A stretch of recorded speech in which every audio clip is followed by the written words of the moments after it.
Good evening and welcome, everybody. I'll call tonight's meeting to order. And for starters, I'll ask Councillor Sheridan to identify himself since he's participating remotely tonight. Jim Sheridan. Thanks, Jim. All right, I'll say a few words about meeting logistics. If you're joining remotely, please change your name display to your first and last name. And when you address the council, please start by stating your name and where you live. We ask you to keep your comments, your questions to under 3 minutes. And if you're speaking about a specific agenda item, please keep your comments germane to the topic at hand. If you wish to speak, you must be called on by the mayor. And if you speak out of turn, not discuss non-germane topics or go on too long, you may be interrupted and asked to adjust your comments or behavior. We have next on the agenda to approve the agenda. Is everybody happy with the agenda, including the time allocations? All right, I'll consider the agenda approved. And now is time for general business and appearances. This is an opportunity for any member of the public to address the council on any topic that is not on tonight's agenda. Again, you must be requested or must be recognized. We ask you to state your name and where you live, and comments are limited to 5 minutes per person. Is there anybody in the room who'd like to be recognized? Steve. Somebody want to go first, Mike? You want to go first, Mike?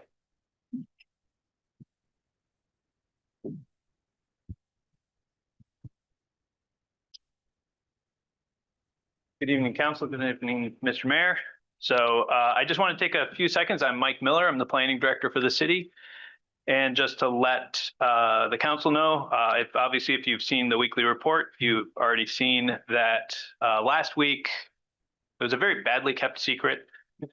But last week we did officially receive, so we can publicly announce that the city, Montpelier City Plan 2025 was the Northern New England chapter of the American Planners Association Plan of the Year for this year. So I was able to go and collect this last week. Good. So it was very nice. It was a very nice meeting. It was great to see Ben there, even if he wasn't able to stay for the awards. It was great to see Ben. But I did want to go and let you know and the public know that we have got another award, and we'll see how this goes, because it'll move on to see how it fares on a national level. So great work, Mike. Congratulations. It's a real credit to you, your department, the Planning Commission, and all the people who worked on this. yes. Thanks, Mike. Or in the courtroom. All right. Anybody else like to be recognized? Steve.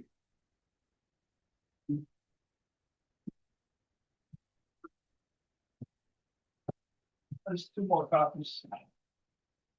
You got it in the email too. What's for me? So I wasn't gonna waste time on that.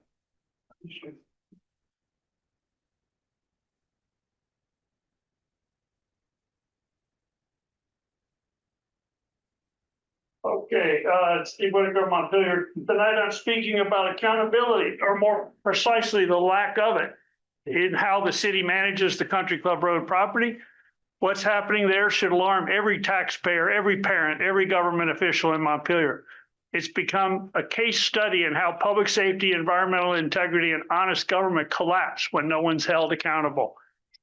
On an active brownfield site where arsenic, lead, mercury, and residues of the banned pesticide heptachloroepoxide have been documented above Vermont soil safety standards, the city allowed unapproved excavation near a stream, installation of disc golf posts, recreational use by children on untested soils. Under Vermont's investigative and remediation of contaminated properties rule, also called the I rule, any soil disturbance on a regulated site requires prior written approval from the commissioner of the Department of Environmental Conservation, acting under authority of the secretary. No such approval has been produced, and I personally requested it. That's not a paperwork oversight. It's a conscious decision to sidestep the law. I didn't see anyone operating the orange Kubota excavator, but on November 6th, I observed it parked on site. When I returned the next day to document the activity, I found extensive disturbed soil near the stream, loose earth that will wash down slope with the next rain, carrying whatever contaminants lie in it. Across the fairways, I found piles of gravel dropped in multiple spots with no clear purpose. When I asked who was responsible, many said they don't have any idea. Parks Director Alex said they must be from the Frisbee golf folks, as if the city had no idea who was altering the landscape of a regulated brownfield. He never did answer the simple question on whose authority and with what approvals were these materials moved and placed. And here's an even more troubling twist. The person who spearheaded the disc golf installation is credited with directing those gravel placements is Peter Walk, former Deputy Commissioner of the Department of Environmental Conservation. The very official who once helped enforce Vermont's brownfield laws is now tied to a project that ignored them on a site designated a brownfield only months later. If that doesn't show how blurred the lines had become between regulators and the regulated, I don't know what does. These unapproved site activities are only one symptom of a deeper problem, a city operating without environmental oversight or coordination between departments. While soil was being moved without permits, another office was preparing to reopen the clubhouse building for public use, a building surrounded by those same untested soils and never cleared for reoccupancy under the brownfield rules. For 2 winters before this, the same building was used responsibly as a temporary winter shelter for adults, indoors on concrete without disturbing contaminated soils, a humane, limited use of a hazardous site. Then the city leased the building to Turtle Island, inviting toddlers and infants into a structure ringed by untested soil without completing the required supplemental site investigation or corrective action plan. Even worse, when Stone Environmental drafted its 2024 testing plan, staff redirected the sampling away from the daycare center in favor of testing the feast farm fields, choosing to test where vegetables would grow rather than where children would play. That's a dangerous and telling set of priorities. Meanwhile, city staff permitted soccer practice and disc golf play on those same unremediated soils.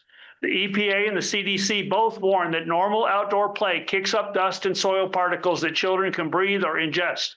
So even if these aren't technically, quote, regulated soil disturbing activities under the I rule, they're recognized exposure pathways, and that's the whole point of brownfield regulation, to prevent exposure versus before it happens. These patterns reveal a city more concerned with optics than with compliance. We clear out the unhoused while we expose children to contaminated soils. We talk sustainability while undermining our brownfield liability protection. We chase federal grants that could be revoked if regulators conclude we ignored site control requirements. Montpelier doesn't have a brownfield problem, it has a governance problem. The issue isn't just what's in the ground, it's what's missing in City Hall: accountability, transparency, integrity, and the courage to follow the law even when it's inconvenient. Sunlight isn't the enemy of this city, secrecy is. And what you got filed was this renewed temporary restraining order on the lawsuit that you were served 2 weeks ago, that Jack is trying to evade service, which is a violation of the bar ethics. Thanks, Steve. To my knowledge, we've not been served. You were served by John while I was here, and it's on camera, and you handed them back to him at the break. No, none of that happened. Oh. Is there anyone else? I'm glad you lied on tape too. Jim Sheridan. None of that happened. Jim Sheridan, City Councilor, District 3, Montpelier, Vermont. I would like to discuss transparency myself and the manager sessions that we just went through. I had a bunch of neighbors that were looking forward to watching them. People in the senior center were looking forward to watching them that I had talked with. A number of people wanted to watch them. They knew they couldn't take part. They just wanted to watch. After all, this is going to be their city manager too. But, I saw we were going to go into executive session. So I asked why. And I was given a flimsy excuse by the mayor that, gee, somebody might have not told their employer that they were going to be looking for another job and they might be found out. I wouldn't hire that type of person personally, because they're going to just do the same thing to us possibly. So that was not a good excuse for me. All of these people in the questions we sent to them said they were fine with transparency in the search process. Some even said they welcomed it. Peter Kelman was there and he was very upset. He was in the meeting why we weren't going into it. He asked each counselor to answer why we weren't going into it. Palin and I didn't answer because we weren't voting for it. Ben and Sal never gave him an answer. We already know the mayor's answer. Kerry gave him another flimsy answer like, well, it's set up this way, like we don't have the power to change it. Ian isn't our boss. He doesn't tell us what to do. So I didn't see any point in it. So anyway, we go into the session. We're lined up like little AI robots, given a turn to ask a question.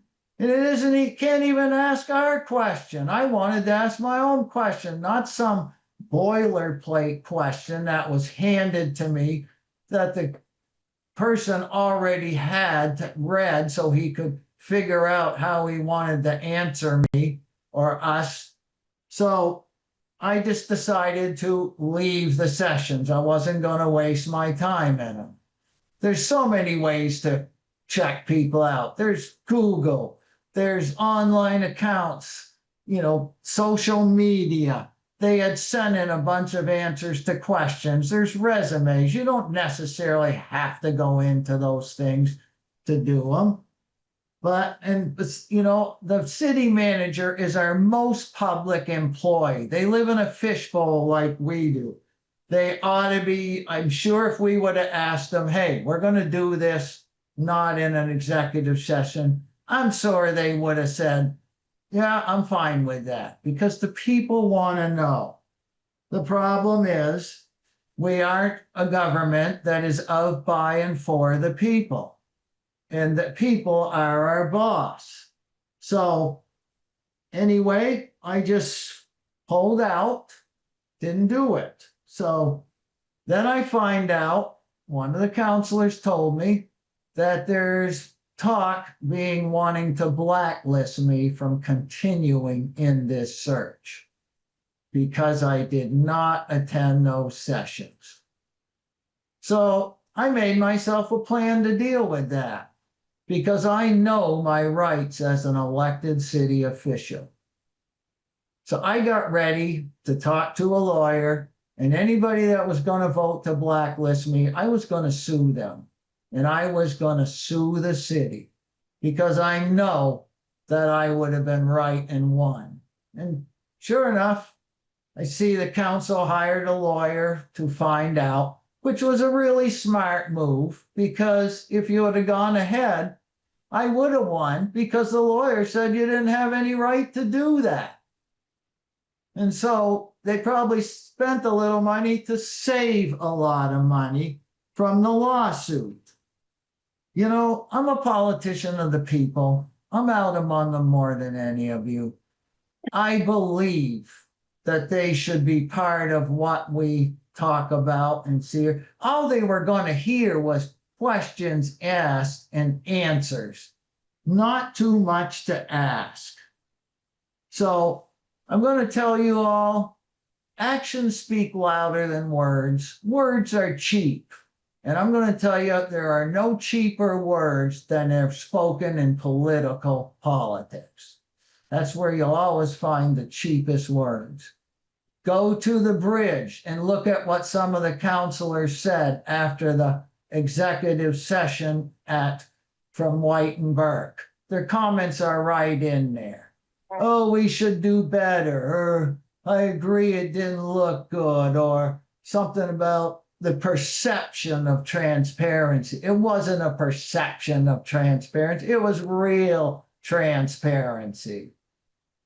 And so basically that, check the bridge. You'll see the articles people made. So what do? We go right into executive sessions right after that with the candidates. So again, look at their actions, not their words. Cheap words all around. I have no problem with anybody hearing what I want to say in executive session. I've been a counselor a long time, gotten a lot of nice comments about how I'm the voice of reason, you know, the one with common sense. Heard them hundreds of times. Got a real nice one the other day, Monday, when somebody said, you know, you're a bad politician, but you're a great representative. That's how I look at myself, as a representative, not a politician, because I don't play the political games. We can do things a lot better. I spoke to you all about this is a good chance to look good after we look bad about this. But no, outvoted on all the other ones 5-1. I understand this is going to put me out on a limb. I was put out on a limb my very first meeting when I criticized the CCR. People don't vote for my motions. They don't listen to me. I've been on the wrong end of more 5-1 votes than anybody here, I'm sure, if you see the record. I have constantly voted not to go into the executive sessions. And I wish that we would be more transparent, because a lot of people want to see. And like I said, we're a government of, by, and for the people, but apparently I'm the only one that believes it. Pretty sad, really. So I guess what I'm going to have, the next executive sessions that we're going to do real soon, I won't vote to go in, but I will go in. But I'm going to ask my question. I'm not going to ask some question that's put in my hand, some boilerplate question that I don't want to ask. I'm going to be asking my question, because you know what? None of you are my boss. Ian isn't my boss. None of you are my boss. So I'll be asking my own questions. And Thank you, Jim. I'm Are you not done? done. No, Okay. I'm not done yet. You're So, I think you're way over 5 minutes. well, I'll just say a couple final things then. I will not be coming to city council meetings, not for a number of reasons, but mostly because of a health reason. So I will be doing Zoom from now on. And I guess seeing how I'm going to be put out on a limb, which I always have been in my career, I'm very comfortable doing that. Guess I'll have to be a watchdog like Steve. Only I'm a little different than Steve. One, I have a little more credibility than Steve. And number two, I'm on the inside. He is better with the laws than I am. And he's more of a terrier at your ankles than I am. But I'm going to be watching. And I'm going to tell you right now, you do something that I think is wrong, I'm going to call you out on it. And I'm going to hit you hard.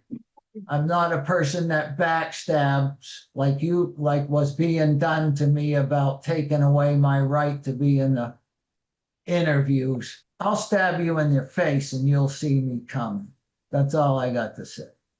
Thanks, Jim. I think it's important to correct two of the misrepresentations that you made in your statement. One, with regard to meeting the public, what the applicants were told and asked to agree to was not that all the candidates would be presented to the public, but the final 3 candidates would be disclosed to the public, and everybody agreed to that. Nobody agreed to having any preliminary interviews or applications disclosed to the public. What's the difference, Jack? Second, No difference in that, Jack. Jim, don't interrupt. I'm talking. Second, every interview included an opportunity for any council member to ask any question they wanted to ask. Nobody was prevented from asking any question they wanted to ask, and just like anyone else, you will be offered an opportunity to ask whatever questions you want. Is there anybody else who'd like to be? Okay, Zach.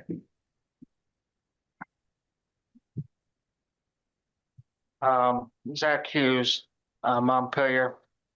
I regret to inform this council that I want to pay tribute to a gentleman who meant a lot in the peer world. His name was Stephen Morgan. He served in a couple different roles that I was aware of. Stephen Morgan worked at Another Way as their executive director from 2009 to 2012. Then he did some variety different things, and then he ended up going to Intentional Peer Support, a major training organization for peers, and he really helped turn that organization around. That organization's run by Sherry Mead and Chris Hansen. And unfortunately, he was missing starting around October 28th out in Utah. They found him in his van, probably, I think it was either yesterday or early this morning. So I'd like to just pay tribute since he did some work here in this very city in the mid 2000s and in this peer world. Thank you. Thanks, Zach. I agree. This is a real loss. When I saw the note that he was missing, I didn't have a good feeling about that. Thanks. Anybody else like to be heard? Yes, sir. Michael Mason from the. Please step up to the mic because, and then bring the mic over to yourself because we're also broadcasting and we need to hear what you're saying. Michael Mason from the United Motorcyclists. We're the ones that do the toy run into Montpelier. And I just want to make sure that I'm reading the agenda right and that the fees that are being applied to using the streets and stuff, is that under the parade article? Am I reading that right? Yeah, that'll be on, we'll be taking that up Okay, later. I'm new at this. Thank you very much. I just want Thanks for coming. Thank you. Is there anybody else in the room who would like to be recognized? Anybody online who has not raised your hand yet?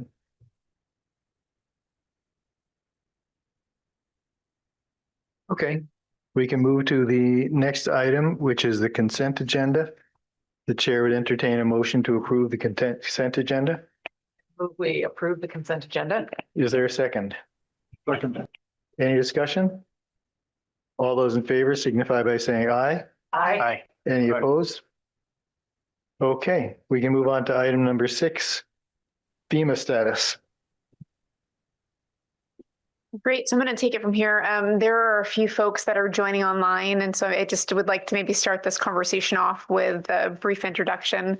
But before I do, the intention of this particular item is to brief council and the public on where we are with the flood 2023 projects, and then also to provide you with an update on our 428 alternative procedures submission. And also request that we consider an amendment to the Stevens and Associates contract, which we'll bring forward at the next meeting next week. But we wanted to give you a little bit of time to think about that. So just getting right into it with the introduction. So on the Zoom call here, we've got a couple folks from VEM, and we have someone from Stevens and Associates. So maybe if you could introduce yourselves. We've got Mark, Thad, Brian, and Bob. And maybe I'll just, there you go, Brian. Hi, Brian Everhart. I support Vermont Emergency Management on hazard mitigation. So I'll be happy to talk about that in a little bit. Kelly. Awesome. And then Thad, I'm just kind of, it's almost sort of like the Brady Bunch here. I'm just going across the line. Hi, how you doing? Thad Moores, also support Vermont Emergency Management with FEMA policy and all things FEMA. Awesome. And then Mark? Well, I'm Mark Johnson. I'm the Recovery Section Chief with Vermont Emergency Management. Super. And I believe we're going to have Bob on the line too. I don't see him up there. And the names. So Bob, if you're there, if you want to give a brief introduction, otherwise I'll just sort of get underway with our presentation. So just to give you sort of a sense of where we started with our 4720 projects. We had 40 projects. We currently are at the point right now where, let's see here. So we have 40 projects, 29 have been obligated, 11 are still pending. And so that's pretty good. We're getting pretty close to sort of rounding the corner on being able to finalize our projects. Just for a sense of, just total numbers. So it was about $11 million of projects for those 40. Of that, about 7.275 million was for the municipal complex. And so that's sort of the request that we have as part of the 428 alternative procedures that I want to talk to you a little bit about. But to date, we've received almost all of the funding, thus sort of the largest part there, which is the alternative procedures projects. But we've got about $1 million or so left to go in reimbursements. And so we're making progress. And so I just wanted to sort of, brief on that status and just to give you a sense of the types of projects that are still out there. We've got the Feast Farm Nursery. I've mentioned this a couple times over because this is sort of the big ticket item, but the municipal complex, Marvin Street slope failure, there's a couple of others, but I won't get into sort of all of the projects at this point. I can provide an update at any point if you'd like it. We are approaching another series of deadlines for reimbursement. And so the Feast Farm, for instance, the reimbursement is, we've got to get everything in by December 31st. And then for our municipal projects, the deadline is January 14th. So we might end up seeking an extension on that. And, hopefully that's a possibility as we go forward. But really before us and in your packets, for the 428, because that's the largest chunk of this work that needs to be done. There's the letter that we submitted on March 20th, and I just kind of want to walk you through the timeline of that submission. And so what we did is we contracted with Stevens and Associates back in May of 2024, and they provided us with a report that gave us plans and alternatives. And from there, council selected the preferred option, which then we put a package together to get in front of FEMA, which we got a presentation on last December. And so with those designs, we were able to submit the 428 letter, which is in your packet. And so the total cost for repairs and mitigation, the whole sort of suite of options is at about 27 million. And we're at the point right now where FEMA is taking a very close look at our project, and what they've really kind of honed in on is the 406 mitigation measures. And so we've got Brian and Thad here to kind of get into those details with you a little bit, just so that you know kind of what those parts of the process look like. But what I did want to note is that, the initial sort of contract value with Stevens and Associates was about $469,000 to get the reports in place. That will be reimbursable once we get through the full process. And what we need right now is to add to that scope of work so we can bring the fire station up to standards that the City Hall and PD are up to at this point. So when we submitted the packet of information to them, we went based off of the preferred alternative, which would be to, if you'll remember, and it's in the packet, to repair City Hall to codes and standards, to repair the fire station, the police station, and to put sort of some protections in place against a future flood. There are other mitigation items that we could do, such as filling in the basements of both the fire and City Hall, and moving the fire station to a new location, which I think is actually something that we probably really should consider doing. And so one of the requests that we're going to come back to you with is a proposal with Stevens and Associates to do additional work to get the fire station proposal up to standards so that FEMA can review it as part of our 428 process. And so if you're looking at sort of the breakdown of costs, that's the $9.4 million number. So we're just looking to sort of validate that. That would be $34,000. Right now, to date, we've spent $435,000.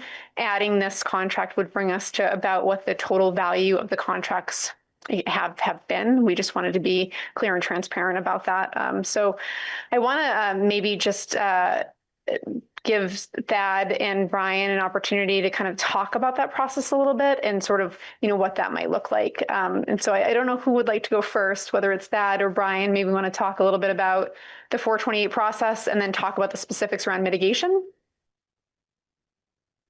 Dad, do you want to do 428 and I'll do mitigation?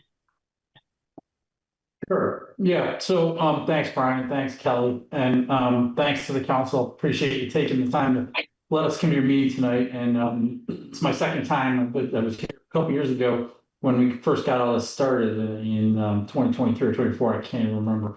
But the way that the process works and to try to keep it as, in layman's terms as possible, FEMA is going to pay you guys for any uninsured municipal losses to whatever your codes and standards would require, plus what we call 406 mitigation. You always hear that 406 mitigation, which is cost-effective add-on mitigation measures that you can do based on certain ratios or benefit cost analysis, which is software that allow you to go above and beyond, right? To do what's smarter than leaving the fire hall in place, even if the codes and standards allow you to do so. But and then the FEMA programs allow for all of those type of improvements, resilience, right? The problem with it, or not the problem, the challenge with it, is that FEMA doesn't have the technical capacity or expertise to deliver you with your project. You can have the idea,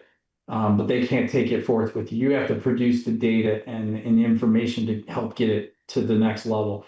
And in the case of where you guys have gotten so far, and I've been working with the city team, including Kelly and Sarah and Zach for this whole time, working with FEMA. They've been one of our best applicants in the state. But I think we've developed the project to where we pretty well got it where, you could get back in those buildings with codes and standards. There's still some discussion on, dry flood proofing versus elevating some utilities. But that minimum option of, reoccupying it, even though the fire trucks would still be there, they'd be protected, you couldn't use it. That is where you're at. But in order to get you guys to the next level, which we believe we can, because you have the repetitive loss, you have the data to support these other more resilient outcomes, which have to still be developed. We would need those resources that Stevens and Associates can provide to develop that and get through the FEMA process, which is going to be dynamic, right? They're going to ask for different things presented in different ways. And that is, we want to present to FEMA this package of this is what these costs would be to safely relocate there, not just in codes and standard sense, but making it more resilient. And this is what we think that cost would be, including mitigation, which might include a benefit cost analysis, which I'll pass off to Brian. But we need to produce the data, something concrete for them to look at. So that's sort of the process in a nutshell. And I guess I'll defer questions till the end. Brian? Yeah, thanks, Todd. In essence, what was submitted for hazard mitigation was kind of a shell of an idea. And so FEMA rightfully is asking good questions about that to understand it better and to see how it fits into their program. Not all mitigation measures are eligible, so they want to think critically about it. And so this is if city decides to continue forward to further develop engineering and cost estimates that FEMA can kind of grapple with and understand. That will enable you all to potentially millions of dollars of eligible funding. It's not a guarantee. There is going to be back and forth with FEMA, but right now what's been submitted probably will struggle to be awarded. So it is, our suggestion to make it more robust, to develop it further, to think it through in more detail, and to provide more documentation to FEMA than was available at the time. So. As Thad mentioned, one of the potential requirements may be to demonstrate that the project is cost effective. And FEMA has different standards depending on each situation, and there may need to be something called a benefit cost analysis in FEMA's toolkit. We'll kind of cross that bridge when we have more data, but right now we kind of have a shell that's $9.4 million more than the current repairs plus codes and standards. And we're going to try to validate that number and add more specificity to it. So Kelly, do you have any more things we can cover, or any prompts for us, how we can support you? No. So, I mean, what I would like to do is bring back a proposal from Stevens Associates, and we do have it drafted, but I wanted to at least give you sort of a status update, and then also know that there would be an additional request and an amendment to the contract, so that then we can kind of get the additional numbers in place so that we could hopefully see the 9.4 million for a new fire station. That's what it essentially sets us up for. And so we've got to do a little bit more work. We did not do the same robust analysis that we did with the other buildings, because frankly, we were really focused on codes and standards and just, getting the buildings back.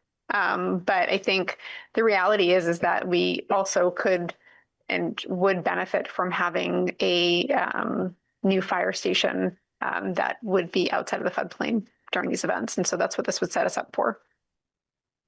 Thanks, guys. For somebody, for the benefit of those who don't spend a lot of time week to week or month to month thinking about this, codes and standards just means that reconstructing a building to current building codes and standards, even if they're more stringent than what was in effect when the building was constructed, right? Yes. Thank you. Any questions from council members? So if there are no questions, then I will go ahead and bring the proposal to next week, and it'll probably likely be on the consent agenda just so that we can kind of work the amendment with the existing contract, which falls into, sort of what we've already kind of authorized at this point. Yes, Sal. I recall that when we were talking about this, I don't know, maybe a year ago, that in the past, we've considered building a new fire station and couldn't find a location. Do we have a location in mind if we were to get this money?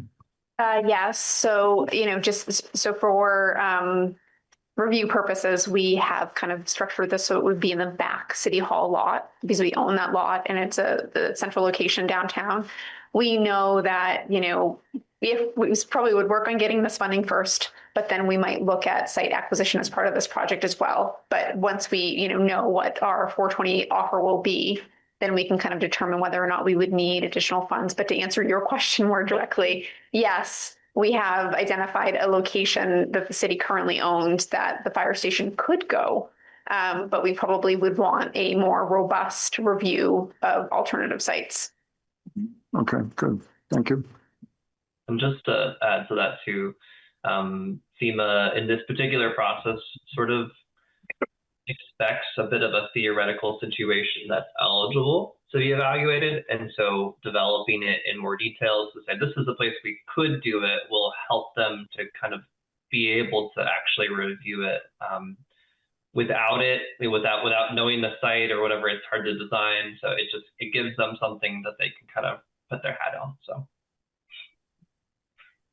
Thanks, everybody. Kelly, while it's not exactly this discussion, but it's related, can you give everybody an update on the City Hall elevator?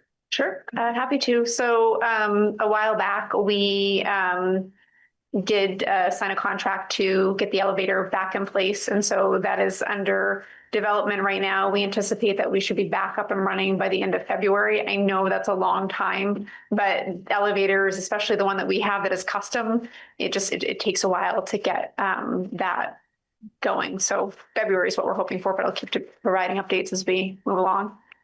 Okay, thanks. Any comments or questions from the public? Seeing none, we can move on to item 7, Country Club Road Design Competition. I'm gonna go up there, yeah. All right, so we have some folks, we'll bring everything up, we'll get settled. So, I think Doris and I can go up there, and then maybe we'll put the doors and we're done. And then, yes, you're gonna go after you. So Dorothy, you all, Okay, there's not much room. All right, I'll sit over here, so I'll control the card line.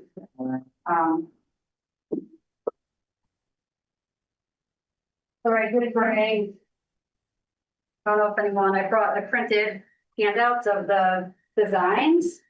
So I only printed two because it's from my personal computer. You used up all this. I did use up all my ink. Did two. But I was gonna support our downtown. But I'm being honest. Sorry, here. Oh, Zero great. to tell you. Thank you. Cool. For all them in your packets, but I figured, Page. Yeah, yeah. sorry, I'll be everybody set up here. Here's Yeah, I the remember this. results. Here's the voting. Anyone wants to take a look at this? You just print them out.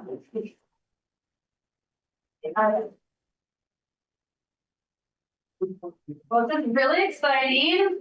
I'm gonna move over to this table. So we just got done with our award ceremony at the high school. Which everyone, it's so great. It was fun. All the posters were up and so now this is our formal presentation. So I have so we have our slides. Let's get settled in here. Okay. So Vision Montpelier. So good evening, everyone. So it was a great honor to co-host Vision Montpelier. My co-conspirator, Sandra Vitzum, was not able to attend tonight. She had a prior engagement, but huge shout out to her. She did tons of work, hosted 8 community events, worked with the middle schoolers, just really worked so hard to get this up and running, got our sponsors to support prizes, which we awarded tonight to all the winners. And thank you to our sponsors, AIA, Architect. Oh man, I knew I should have. I was looking at you, like American Institute of Architect, Vermont Chapter, Hunger Mountain Co-op, Blossom Wellness Center, and Let's Build Homes. They supported the awards for our contest. I'm just gonna say that this contest exceeded my expectations. Just things that I never thought of happened, and I'm just so proud to have gone through this process and just the community engagement. I think in engaging the students in this process was an unintended consequence that just blew my mind.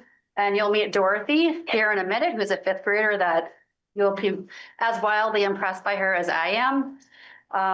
In total, we received 16 design submissions. 8 were for Main Street Middle School out of a 6-week course that they attended to learn about design, landscape architecture. They toured the Country Club Road. They had 5 different presenters come and talk to them about, the specialty of, architecture and planning and landscape design. So it was not in the school curriculum, but it was something that they went above and beyond to participate in. And they used Country Club Road as our model to design. We had submissions from Norwich University, which we have a couple of students here tonight. University of Vermont also submitted a design, and we had folks from Montpelier and beyond. Sandy attended a conference in Germany, and at that conference, she had a roundtable, and they used the aerial shot of Country Club Road to use their designs from Germany, Italy. It was really amazing. It's all in your packet. It's fascinating. So I think that part of getting the designs were really creative, and I hope that the council takes a look and gets inspired and feels the energy around all the brain power and excitement around, I think, one of the most beautiful properties in Montpelier. We had 8 community events. We had over 200 community members engage in those events. We heard a clear message that people want a flood resilient neighborhood, one where they can walk, they can bike, they can grow food locally, they can meet their neighbors. And I think most importantly, everyone says they want to live affordably. They want housing that is affordable. And so I say one of my favorite parts of this process was the 6-week course, which was led by Drew McNaughton, Hannah Bryant, and Sandra Vitzum at the Main Street Middle School. They were incredible in their designs, which you can see in your packet. But residents really want what we heard. They want smaller single-family homes, row houses, townhomes. They love the idea that there's recreation up there, that they could walk out and feel nature. There's a daycare center up there on site now.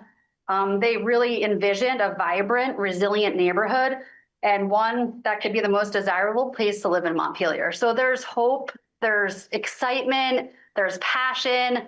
It's just a really positive energy around this community. And I hope that you all feel that after tonight hearing from our guest speakers and just continuing this momentum as we go through the RFQ, RFP process and working with developers to really design and develop this property. And I forgot to move my slides. So I'm going to introduce Dorothy, who is a 5th grader at Main Street Middle School, and she's probably a little nervous, but it's going to be great. She inspired me. She attended our pop-up at the soccer field up at Country Club Road, and she came over. She was drawn to our tent at the Montpelier Fall Festival. And just within those 2 events, spent 4 hours designing Country Club Road and participate in the 6-week course at the Main Street Middle School. I think she is destined to become an architect or a landscape designer. Just watching her brain work and design this beautiful property was very inspiring. So I invited her here tonight to talk to you all and share her thoughts about the process. So I'm going to pass it off to Dorothy. You got it? Okay. Hello, city councilors. My name is Dorothy Webb.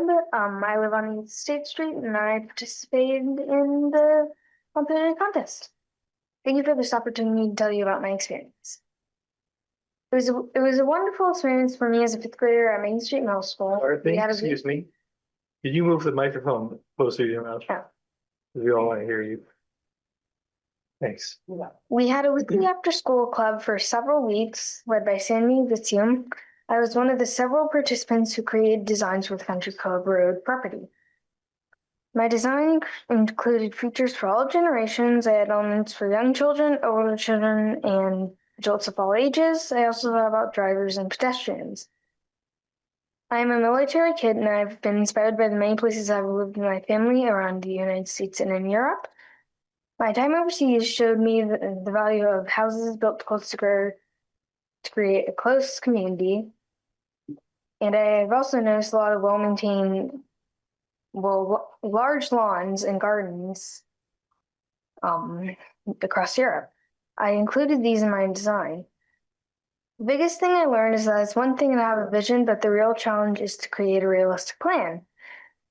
Here are some of the practical things I learned to be considered in design, such as these. Hazards to humans and the environment, different population, like different people and different needs, the budget, and I definitely learned that roads are expensive to build and maintain, and public areas are also usually expensive to maintain. And space is definitely precious. I want to be able to give people enough space to make them feel comfortable but not waste space. And when it comes to transportation, people need to get around with cars and parking lots. They take up space in my design. So in my design, I wanted to encourage biking and walking, so I incorporated pedestrian walkways and bike paths across my design. Thank you for this opportunity to speak here tonight, and that is all. Thanks. Thank you, Dorothy. That was great. You're really good at it.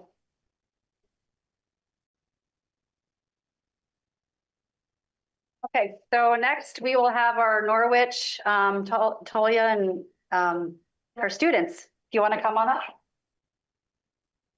Can we steal one more chair? Yeah, you can take mine. Yep. So I have these up here. Oh, yeah, there's. Okay. I'll start and I'll pass it to you. Hi, I'm Talia Stoneroff, and I'm an architect here in Montpelier. So this was a really exciting project, and it's a collaboration between Norwich University School of Architecture and Art students and faculty, 9 students and 2 professors, including myself, and Stoneroff Workshop Architects, which is my firm. And I definitely want to introduce Sabian Garcia. Hello. Kat Sargent. I'm from Massachusetts. These guys are both juniors in our architecture program. So this is a beloved site to me personally. I go to this site often, to my family, to friends, and to much of Montpelier. And we felt we just had to enter this. We had absolutely no time to do it. There was nothing built into our schedule or our curriculum. And we just felt like we had to do it though. So we carved out time. We, outside of class time, the students gave their time. This was not for credit. They just did it out of their own interest and passion. If anyone's hiring in architecture, hire these people. And I did the same with my co-teacher, Kara Armstrong, who is the associate dean. So Norwich and my firm's Donoroff Workshop, we have been passionate about low-income, sustainable, contextual, small-scale housing models that are of the place. And we gathered our most appropriate housing models to incorporate them into what we heard the residents of Montpelier and Vermont wanted, these small-scale but individual housing models. But we also wanted to think about the civic side of this project. And so we were able to bring 2 student projects to the site, both in a community center and a rec center and a community center. So there are 2 sort of civic buildings that you can see here in that upper rendering. And for the site, we wanted to maintain the really beloved aspects that the site has now, the fields, the farm, the dog walking areas, the ski trails, the disc golf areas, and of course the daycare center, and wanted to make sure that those things were also incorporated into our proposal. So that's, I think, a bit of an overview of our process and our project, and I wanted to now pass it to my amazing students to talk about what they got out of it. I don't know. I mean, I can talk about the design process a little bit more. Yeah, so it was difficult to get all of the needed program into the site while trying to preserve that open feeling. So we spent a lot of time trying to figure out what it was that the community actually wanted in terms of housing, because we got some data on the size of houses that the community was looking for, and we used that to influence determine what the distribution of models that we used for the housing. And it was a challenge because we wanted to keep the kind of organic walking paths and open spaces that existed, but we also needed to pack in a lot of housing to make it a worthwhile investment. So trying to make those 2 things work together was a challenge. We wanted to preserve the site as much as possible. So the sledding hill and most of the trees were able to keep in and move around, especially the old growth trees that we have. Like, those are so important to the site. Thank you.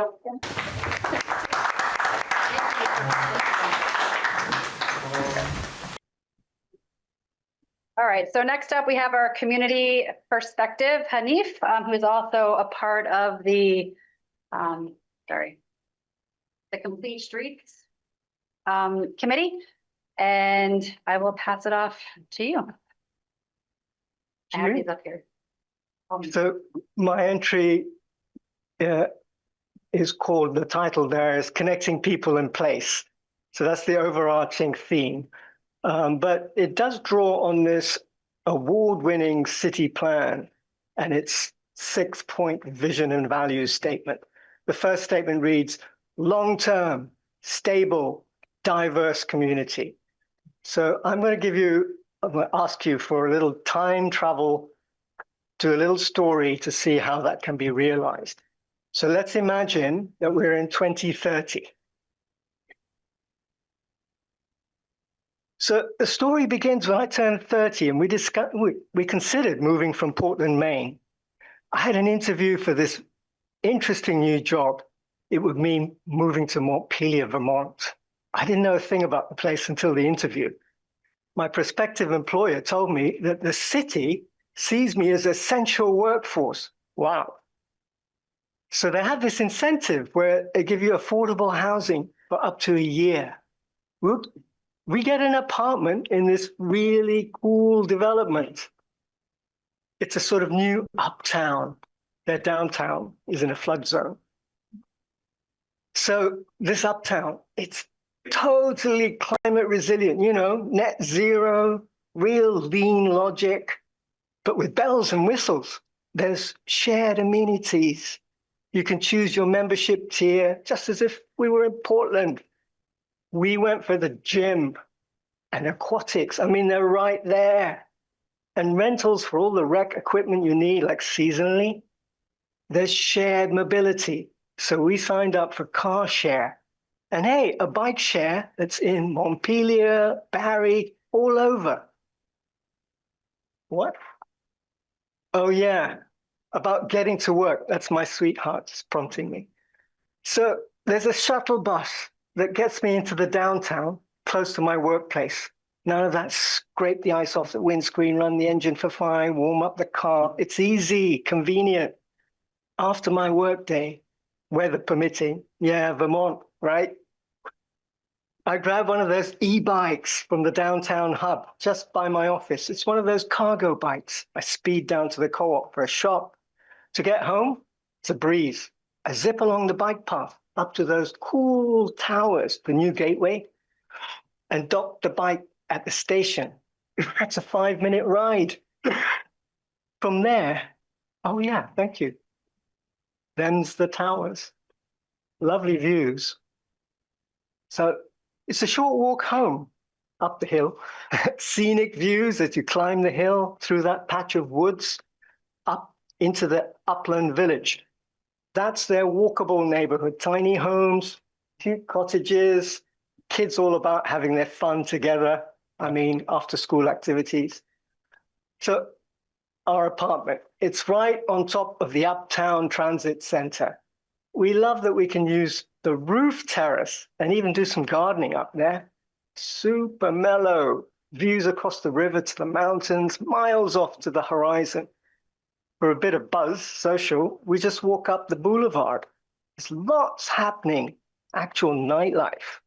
Oh yeah, the apartment. It's a 1-bed, nicely set up kitchen, living area, good for just the two of us. So we've been thinking about family. Maybe we'll settle here for a bit. I mean, in this community. End of the year, we could be buying into the new cottage cluster that's just finished. We thought about the row houses alongside the boulevard, but I think maybe we need the quiet location. So there's starter homes there, affordable, ready to move in. Well, we can always do some more work, some additions when the time comes. Across the road from that location, the cottage cluster, there's the community gardens, allotments, and those homesteaders doing their agrarian thing. Because there's a lot of land there for cultivation, because we've gone for density of housing here. Oops, sorry, took my hat off there. Hat's back on. Yeah, so the homesteaders doing their agrarian thing, the new back to the land and self-sufficient local economy. Long term, most of our friends couldn't dream that far. No way they could be buying for another 10 years. We could still be here. Her parents they'd set up down in Arizona, come back to New England, Vermont maybe, could be, even taking a place in that senior living complex. Close enough to help with the kids, but enough room for all of us to have a life. Make that intergenerational thing work. So you'll see that I've talked a lot about connection, connecting the people with the place. It really is a beautiful piece of land. And going back to this award-winning city plan, vision and values number 6, encourage pedestrian, bike, and alternative transportation. And I think you've heard from a lot of, or you'll see in a lot of the presentations, walkable, bikeable, livable, convivial, all of those things. And those were really the concepts. And actually the other points in the 6-point vision and values are a surprise to a lot of people that I've talked to along the way. It's like, oh, have places for spontaneous fun and joy.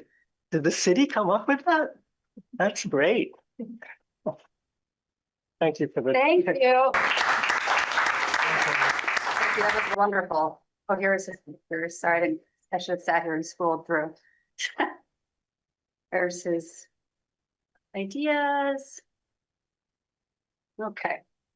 So in closing, really the vision, and I hope this inspires you and think about this as we work through the RFP process and get the interest from the developers to develop this beautiful land, that we can make this the most desirable neighborhood in Montpelier, and to keep that energy alive and to keep that vision of Montpelier that this is a flood resistant neighborhood. We can make this affordable for all. We have recreation, we have daycare. Here are just some quick numbers at a glance. My friend up there on the left, Casey, did our intro vision. She was part of our judging last night, and we judged all the entries. We had 8 community events. We had over 200 plus community participants, 9 students designed from the middle school, including 1 from Plainfield, 2 university submissions, UVM and Norwich. We had 3 international submissions, 1 from Westview Meadows, and 141 respondents to the survey, the voting that we had. We had our award ceremony right before this, and as I said, from our sponsors, we were able to provide really nice awards for some of the best designs that were voted on last night, and we gave them out today, and each student got a nice certificate. And so was all the recognition that we provided today. And just in closing, next steps, just for the council to think about these ideas and to incorporate them into the RFP process, and to really thank everyone. And Brian is here. I forgot to mention him. He's in the back. If you want to raise your hand, he was also part of our team, really building this with me and Sandra over the past couple months. It really was a community engagement process. We got everyone involved, from youth all the way up to who knows how much, but people want to be involved. They want to know what's happening. And I just hope moving forward, we can continue to be inspired, remain positive, and just be really thoughtful about this property, because it's going to be beautiful. And so I hope this inspired you all. Thanks, Adrian. Do we have any potential? Do you see any potential RFQ applicants among the people you've talked to? No. Okay, fair enough. No. Okay. Yeah, they weren't developers. Yeah, I was thinking some of the architects, but fine. Yeah. Great, thanks. Carrie. I have a question. I just want to say thank you for making this happen. Thank you to everybody who did the designs. I had a lovely time one afternoon standing in front of the windows downtown with all of the designs spread out giant. It was great. And something that's really struck me about all of you who presented tonight is that you are clearly thinking about that relationship between the land and what could happen on the land, how people could use it. And you had different approaches to it, but you weren't just thinking, how can, you weren't just looking at an area and fitting things in like puzzle pieces. You were thinking about how this can actually work and how it can preserve the beauty of the land, and really appreciate that. So thank you. Thank you all for coming. Yeah, Helen. To meet everybody. Yeah, I just want to thank you, all the community members attended this event. I visited the website for the voting. I didn't vote. I just started, and I said, oh, maybe it is not proper to me voting as a city council, but I have a one that I really like, and I will share it with our planning department. Maybe they just want to go and talk that design owner. Maybe it will be a good start of a collaboration. So thank you again. Okay. Thanks all for doing this and for coming tonight. Yeah. Thanks, Adrian. Next up. budget workshop number 4. Capital.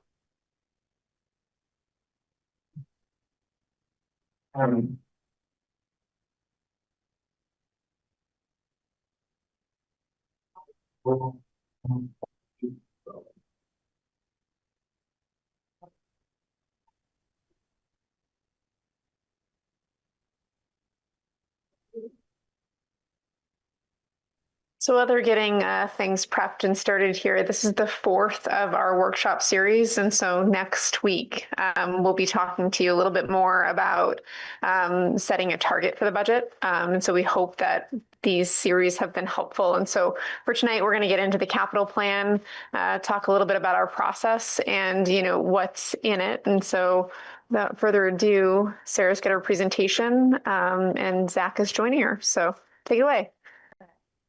Hi, Sarah LaCroix, Finance Director, Zach, Deputy Director of Public Works, to talk through our final budget workshop before next week.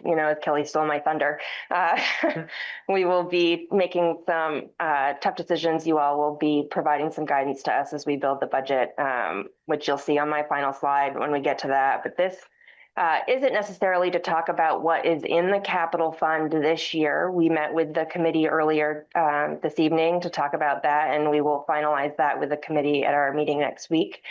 This is more to take you through what capital planning and funding is for the city and in general, and where we have seen success and what we have some opportunities for in the future.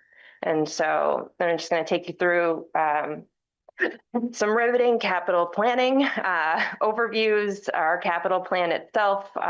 It's just some questions to think about and again, the next steps here. And so what capital planning is, it is the capital infrastructure built and maintained by local government that's essential for a thriving community. The GFOA recommends that governments prepare and adopt comprehensive, fiscally sustainable and multi-year capital plans to ensure effective management of all capital assets.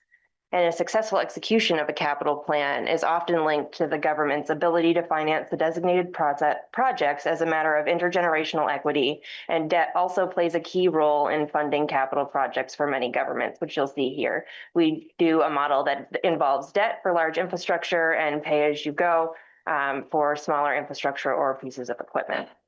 And so you can see here, a multi-year capital planning has some key concepts: a well-designed plan that identifies priorities, expected needs based on strategic plan, asset lives, and community input. It also establishes scopes for the projects that we work and covers a 5 to 25-year period. Although I would like to note that it is common to see 3-year plans, and those are appropriate.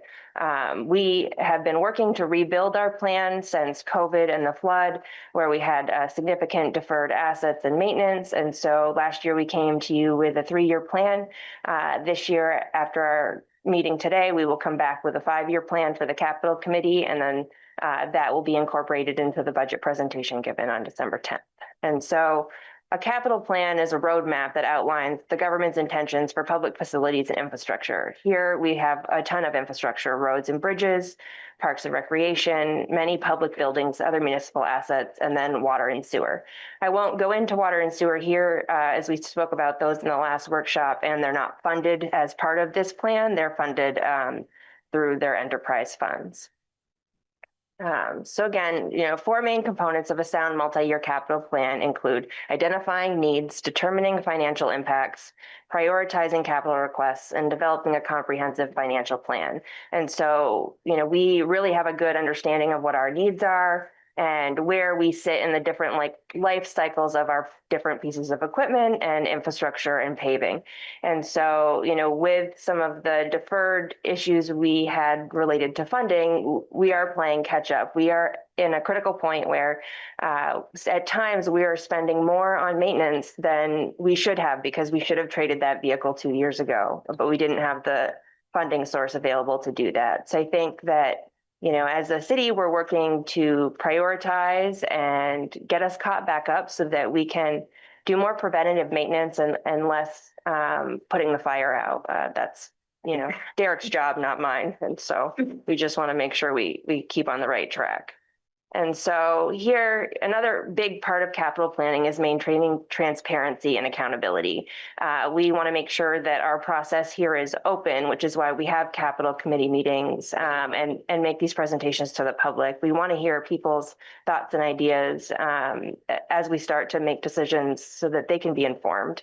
Again, we document how all of these decisions are made. We provide regular reporting to the council. We'll have a survey out for the public, and we've also, been in front of you several times with these workshops to help engage the public, and capital, has been in all of those. And then we track our outcomes, our different projects, and the vehicles we purchased.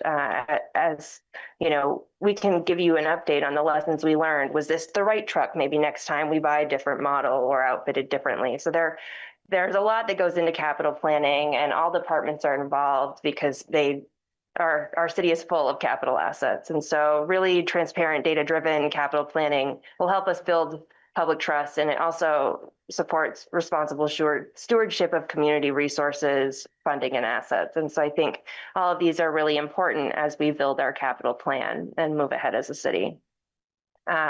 We often talk about steady state.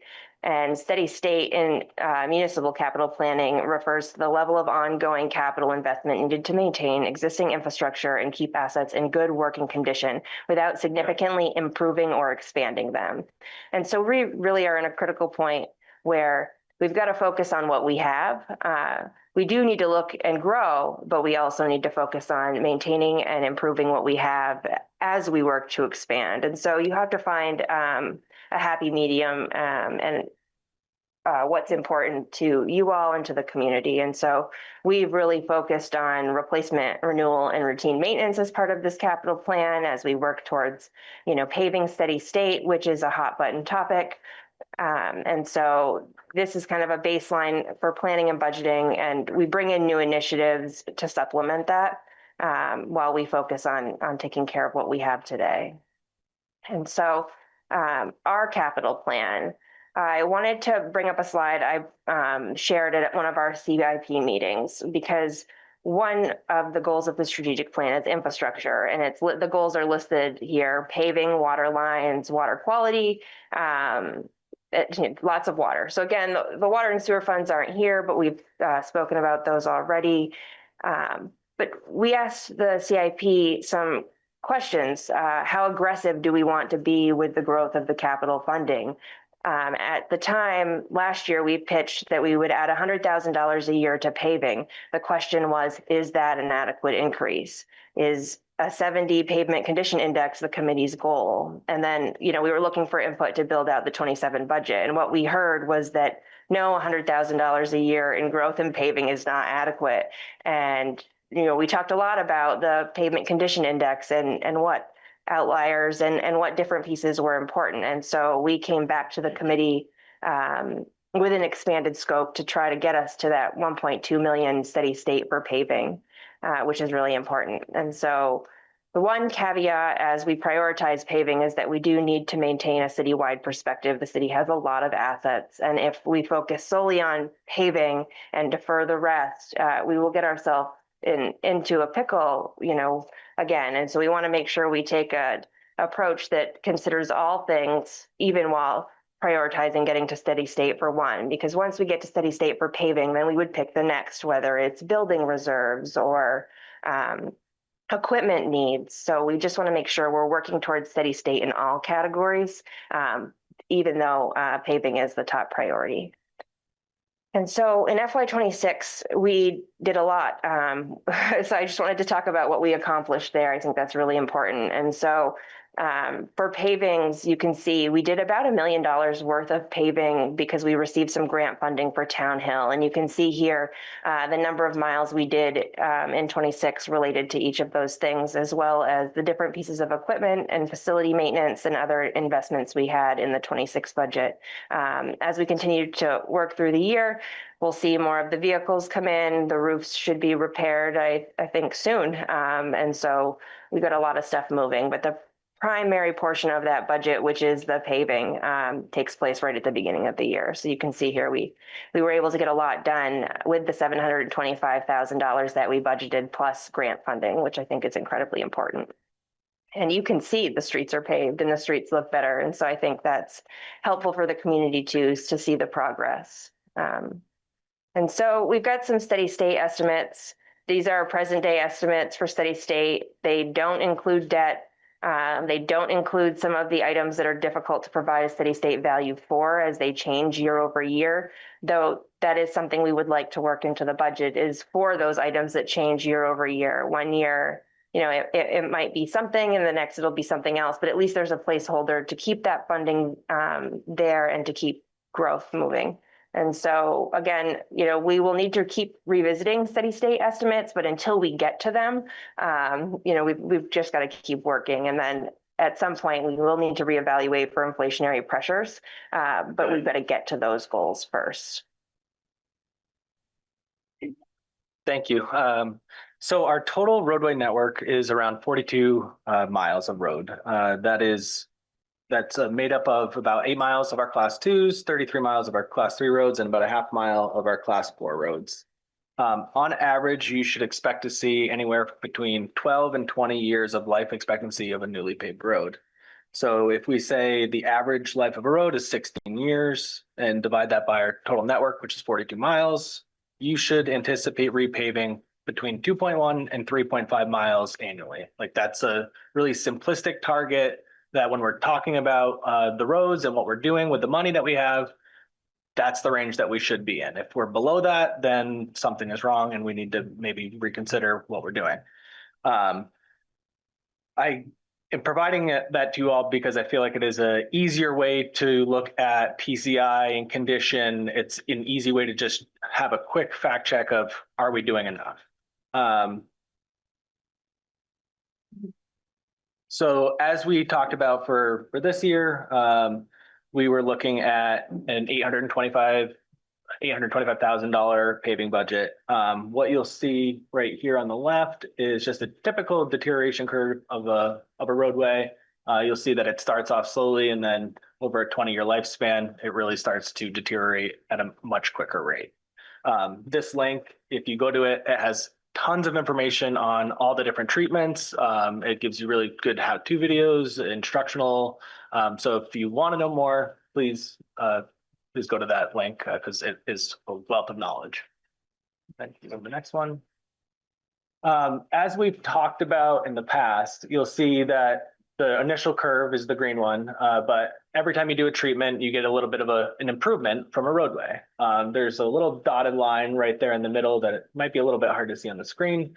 That's generally where your complaint line is. So somewhere around a 70 to 65 PCI is when your constituents start calling about the roadway condition. So, you know, our goal is to have the average road above a 70, and then also really tackle those really bad roads, the ones that are in the worst, that we have a lot of comments about. So what we've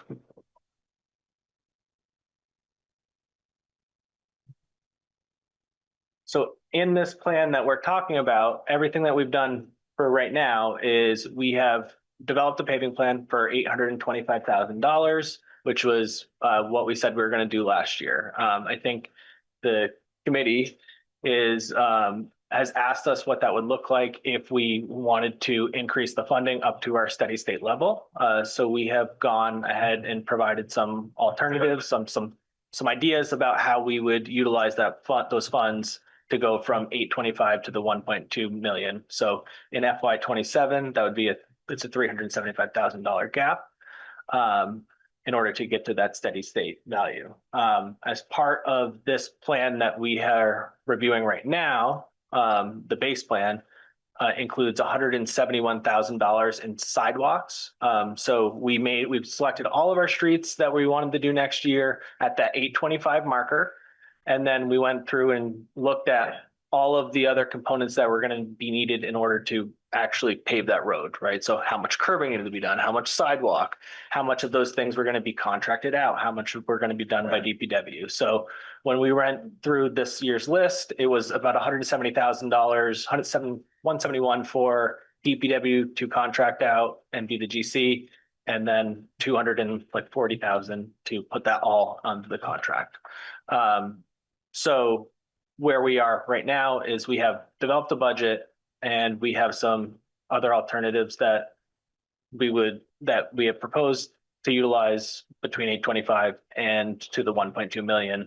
But I do really want to emphasize that this year, even with the 825 that we have in right now, that 171,000 for sidewalks, we're starting to get closer towards those steady state values, and not just now in paving, but it's paving and paired with sidewalks. So it's a really important thing. We can't just pave the roads. We have to kind of do it all. So that is what we've proposed at this time.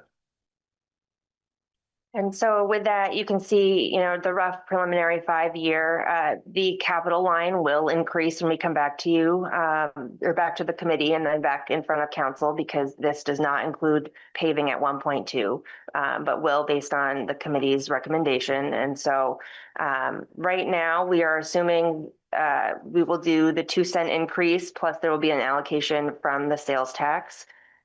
We will come back at the next meeting with a recommendation for process and what you think is appropriate for that sales tax. And like I said, we're still work in progress with the committee. And so with this preliminary 5-year, I did provide a detail of what makes up that infrastructure amount and what makes up the equipment amount.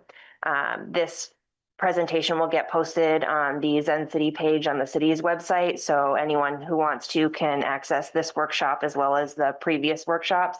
I think they're really informative and give you a good baseline for municipal budgeting and what the city is about. And so these will be available for folks to look at. And then I wanted to call out the building reserved and that it is unfunded. We've been struggling to get funding for the buildings into the capital plan, and it's one of the things to think about. Some of the recommendations are based on percentage of building value to start funding annually for repairs and maintenance. And so you can see here a few tiered options of what it would look like if we started funding in the capital fund. For example, 0.5% of the insured values, that's about $187,000 that, you know, we would need to start in there. And so, you know, as I said previously, we're focused on paving and road maintenance, but we do want to consider all things as part of this capital plan. And so that's where you'll see on the previous slide in here, we do have infrastructure lines for Waverly Place stairs, the pool and the parks. And so we are considering all needs, even though we're not starting to build that reserve for the buildings. And so I just wanted to call that out for future thought and discussion. And so here there are some questions for council consideration. I just thought they would be good to think about. Are our priorities aligned with community needs, strategic goals, and safety requirements? How should we balance maintenance of existing assets versus new projects or expansions? Are our current funding sources sustainable long-term? Do we have a contingency plan for unexpected capital costs or emergencies? And are we planning sufficiently for life cycle replacement and avoiding deferred maintenance? So those are just some food for thought questions to think about, similar to the other presentations as we head into the budget build. And so, you know, with that, I have a next step slide. We will meet again with the Capital Committee next week. At the November 19th meeting, also next week, I will be providing a briefing on our unaudited 25 financial statements, which should help inform decisions. And then we are really looking as staff to gather council's feedback and questions that you've had from these recent workshops, and to talk about a target for the budget and to set thoughtful goals for what that budget looks like. And so please come back next week ready to have, you know, a thought-provoking and tough discussion about what the budget should look like before we head into the full build. And then we'll also be up here to discuss that 1% local options tax and the process. And so really the goal here is to align council and staff on priorities and strategy before drafting the full budget to be presented on December 10th. And so happy to take any questions related to capital, happy to get buried in questions next week. You know, we're here for it and want to present the best budget and best capital plan for the city. Thanks, guys. I'll start out with a couple of questions. That doesn't mean you won't be buried in questions next week too, but great presentation as always.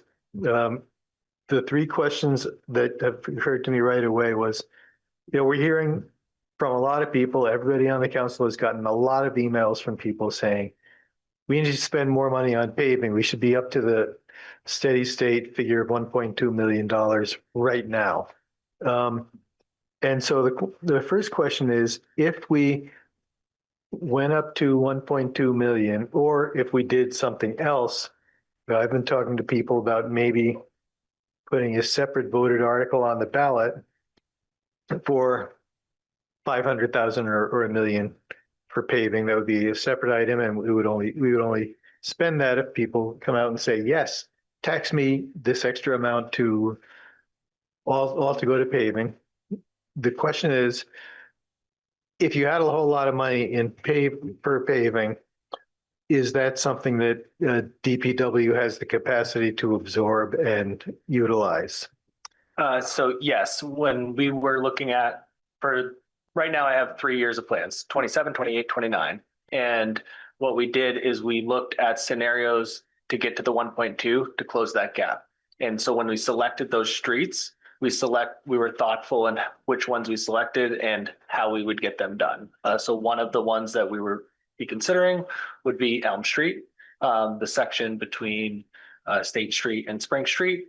And that includes sidewalk improvements. So one of the alternatives that we were putting forward could potentially be that. So we started at the 825, which was the target that we had discussed previously, and then had a range of options of how to get up to that 1.2 paving target. Great.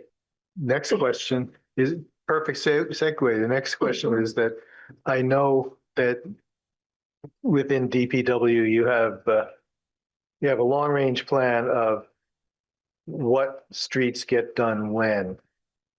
Is that something that people can easily find on our webpage?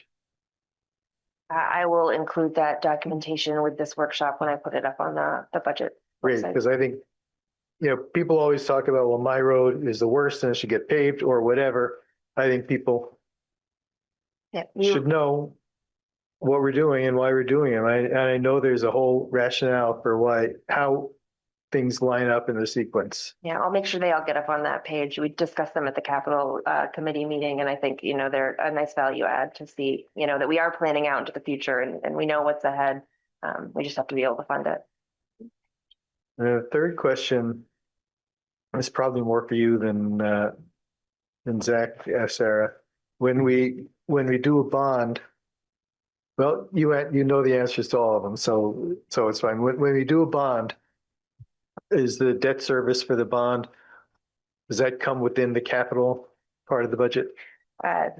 Yes and no. So we have a capital fund here. You can see as part of the total funding package, there's in 27, 1.1 in debt service. It is discussed as part of the capital plan, but all of this is budgeted within the general fund. And so the capital and equipment items get transferred out into their own fund, and then we just pay debt out of the general fund. But yes, it is in this plan. Okay, thanks. Anybody else have any questions at this point? We've got to a meeting earlier today, but I think it's really important that we move as quickly as possible to the steady state. And I think, the local option tax, we do need to have a larger conversation about how we prioritize that kind of funding.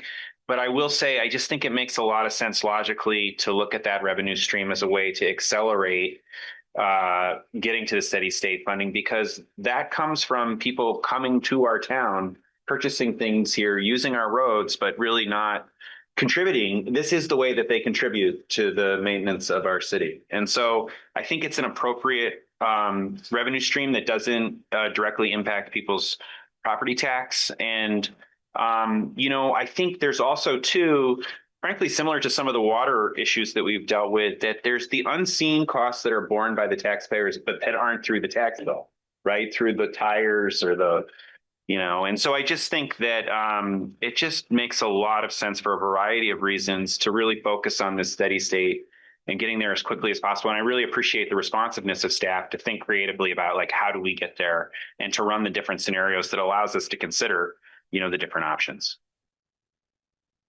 Yeah. Yeah, and I just want to add, I support the 1,200,000, right? You're asking, and when I see the detailed plan, I really want to give that money for the all this like 5-year plan you just presented, but it is important how we can balance. But you have my support to increase the paving or infrastructure budget. Sal and Carrie. I agree with both of those statements. I also think about it as, we keep falling behind. I mean, we do have a plan to catch up to steady state at 100,000 a year. But we every year we fall short. We'd be about $1 million short when we got there. And I say, why not catch up now and find funding sources that maybe we can dip into. There's some found money around, and catch up more quickly. And then we're at steady state for paving, and it'd be easier to keep it there. We'll get to steady state for paving this year and present a thoughtful process and recommendation for the use of sales tax funds that we've collected or will collect in 26 that aren't budgeted anywhere. And then we'll begin collecting regularly in 27. I think we have a really critical opportunity here with the sales tax money to invest additional in our infrastructure and to build back fund balance for law. And so I think, we are at a critical point and I guess sit here and be excited because there's some money. But I think we do have a huge opportunity here to catch up and get us where we need to be. And so I'm excited about that.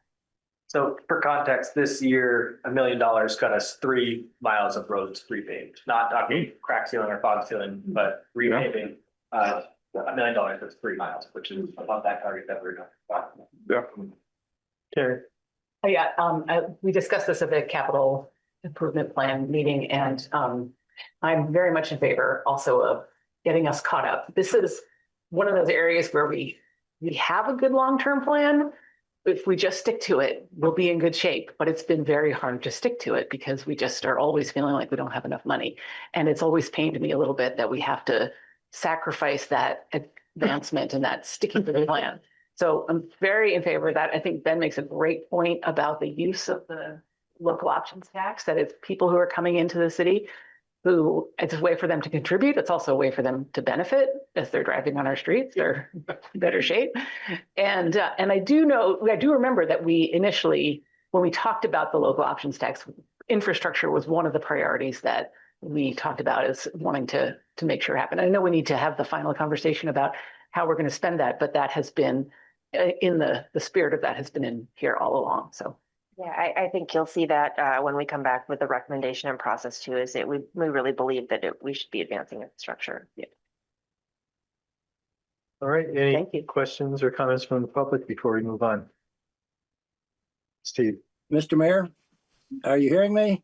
I hear you now. We have someone in the room who's going to be speaking, and then we'll get you. Me being Steve Cease, or him being Steve Whitaker?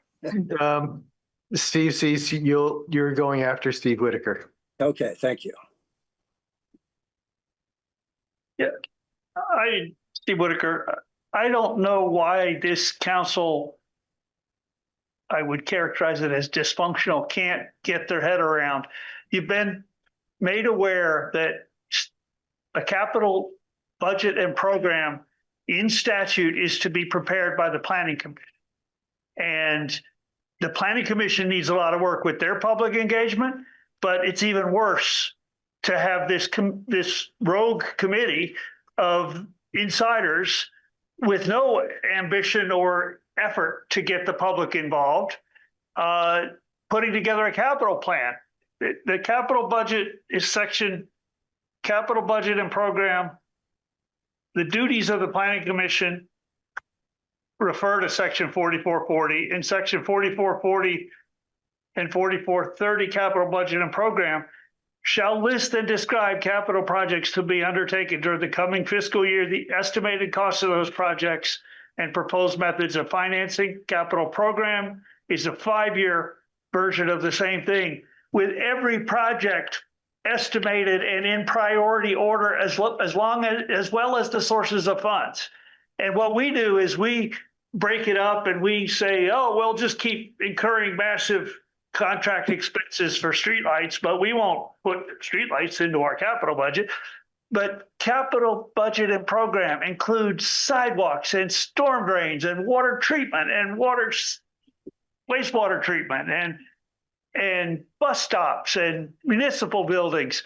All of this stuff needs to be in a capital program. And the longer you wait to realize that we are dysfunctional on putting together a statutorily compliant capital program, the more we're just basically nipping at the edges, shuffling money under walnut shells. And that's just, the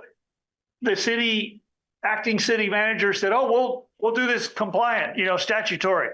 But it's all hollow words. It's like this council hasn't even discussed doing it in accordance with statute and having the planning commission, which is actually supposed to be planning all this infrastructure, come in saying, oh, no, you forgot this and you forgot that and you forgot that. So it would serve both the council and the planning commission to get serious about doing it in accordance with statute. And this was brought up in the context of the growth center application because the growth center application failed for lack of, among other reasons, for lack of a capital budget and program. But it would have required the level of detail that we are still only, let's do some paving, let's buy another, give everybody a new round of free trucks. This is a joke. And you're playing with our money, not your own. So get it together, people. Thank you, Steve. Steve Cease. Thank you, Mayor, and good evening, City Councilors. I'm Steve Cease. I live on North Street, and I've told you before, North Street is home of some of our city's most prominent potholes. I'm not going to speak on their behalf tonight, but kind of the opposite.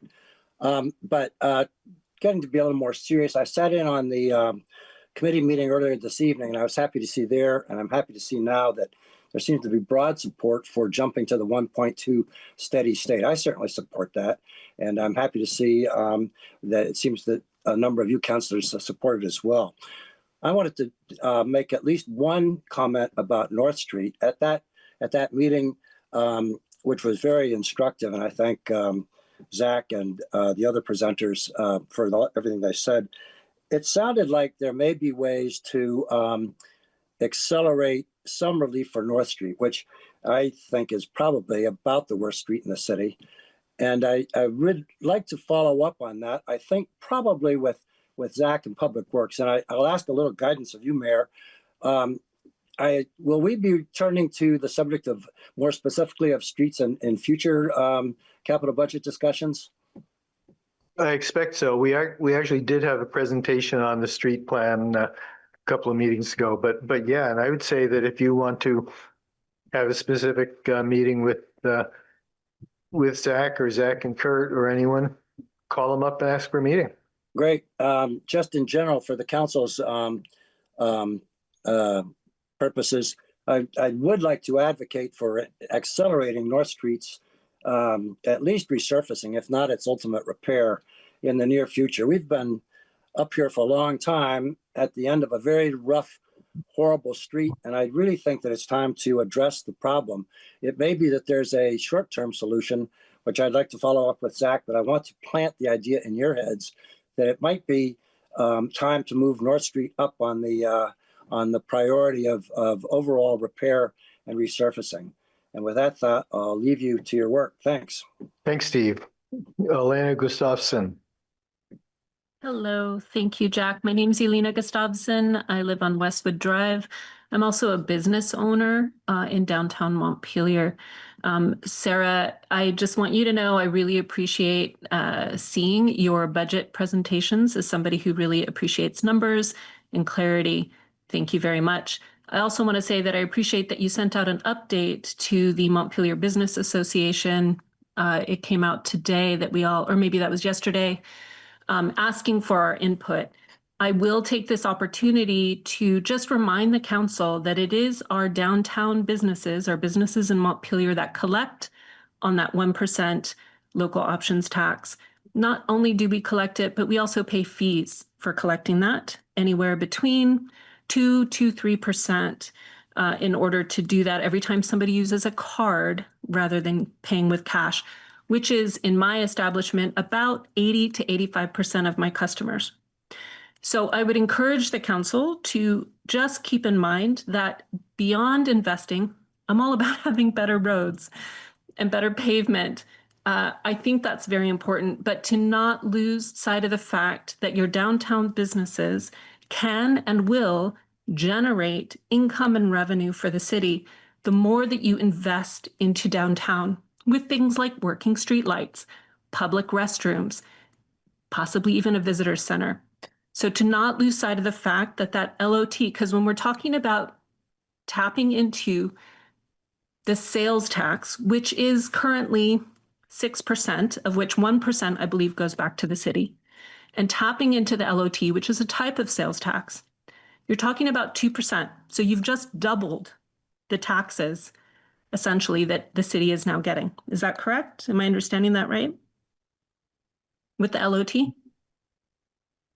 Kelly, do you? Yeah, I mean, so there is an increase based on, the voting. So. Okay.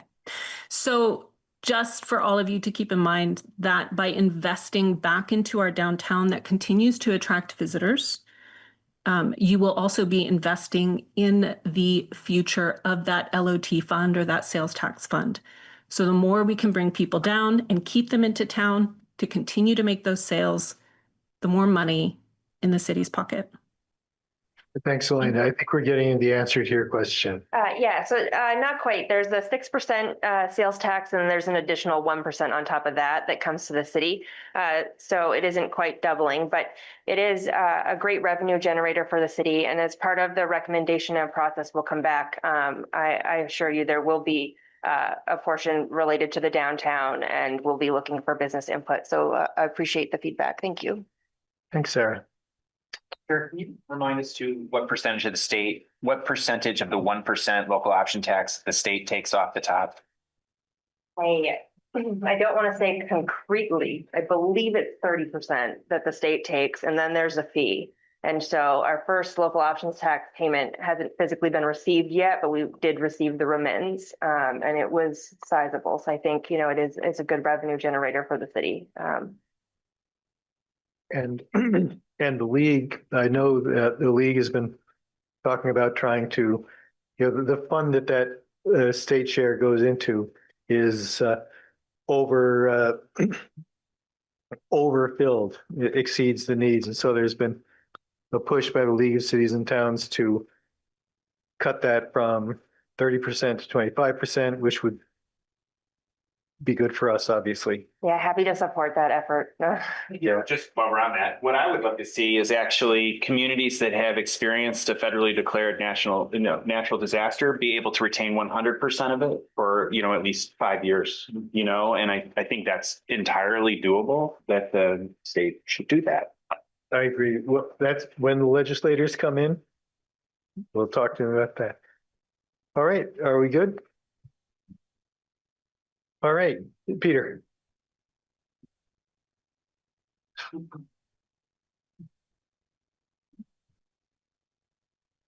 Hi, I'm Peter Sterling, resident of Montpelier. Thank you so much for taking your time to go through all this tonight. And of course, every time you have a meeting, I appreciate that y'all are serving. Art, I just saw Art at the soccer banquet. He did great. Yeah.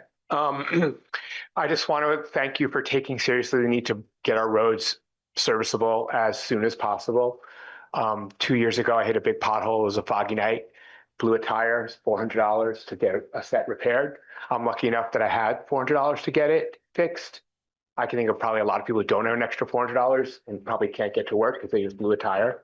You can't have that. I've been working on cars my whole life. I just had to get my car that's 2 years old, has 40,000 miles, service for suspension work that should really be on a car that has 150,000 miles. And that car does not leave Montpelier that much. Something didn't happen somewhere else. It's driving on these roads.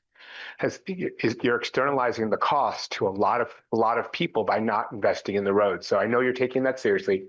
I just wanted to give you a couple examples how it's been affecting my life and my family's life and how we're trying to keep our cars on the road. So thank you so much for taking it seriously and trying to get it going as fast as possible. I think you'll find most people in Montpelier will value the investment you're making, even if you're talking about raising new revenue to do it.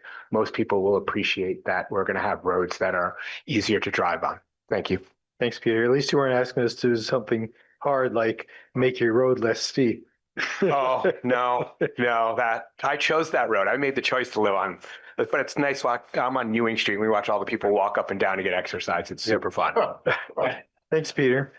Hey, folks, let's move on to the two items that are linked together. They're not exactly the same, but the special events public policy or policy public hearing and the parade ordinance public hearing. Is that you? Yes, so this is the second public hearing for both items. And so if you should decide tonight to approve either the policy or the ordinance, which are linked together based on sort of the changes that we've made, then they would go into effect. And so for starters, just, taking the policy up first, there was a ton of work done on this with staff and with council members, just kind of, getting a lay of the land. We did seek input. We've provided presentation on some of the areas associated with this policy, sort of impact for different events and impact on the city's budget. And so essentially, what this policy includes is sort of the just pretty clear statement about the intention, which is it says so in the purpose statement. The city of Montpelier is proud to host events that have public benefit to our community. And so this also includes reimbursement by third parties with a street closure permit application. So that is really sort of the big, change in this policy is that, for non-city sponsored events, there would be the potential for city reimbursement for city resources. There is also a waiver in this policy as well. And so we do really value these public events. And so if, an event had a hardship and was not able to, support the need, then, that could come back to council. The policy also has sort of what the different components for that event are, and also has some pretty clear definitions about, what a special event is, what an event sponsor is, what, sort of the public safety team is comprised of. That's the internal city team that reviews all the permits that come into the city manager's office and makes recommendations. So, really this policy, this is an update and an amendment, just to be clear with, process and also to sort of really align with city need as well. And so going into the ordinance, and then probably we'll open things up.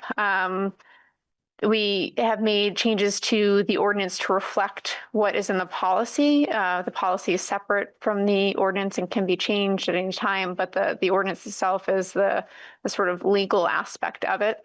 And so the first sort of big change in the ordinance is changing that ordinance from parades to special events. And so it's consistent with the language used in the policy. It also adds some language around the definition of, what those events are, and provides some additional insight there. The other piece that's in here that has changed a little bit, there's a section here that did give sort of authorization to the police chief to authorize permits, but now that would be the city manager, just based on some of the things that we see and how they flow currently. And so with that, those are kind of the major changes within the policy and the ordinance. And we've got city staff here, and we're happy to take any questions you might have. Thanks, Kelly. I don't think I've seen it done before, but I think what I will do is open the public hearing on the policy and on the proposed ordinance at the same time, because I suspect that there may be people who wish to speak on both of them and have their comments be connected. So the public hearing is open. It'll take comments from people in the room and also from people who are here online. Yes, sir. You got your ticket in early. Hi, I'm Mike from the United Motorcyclists. I'm the president.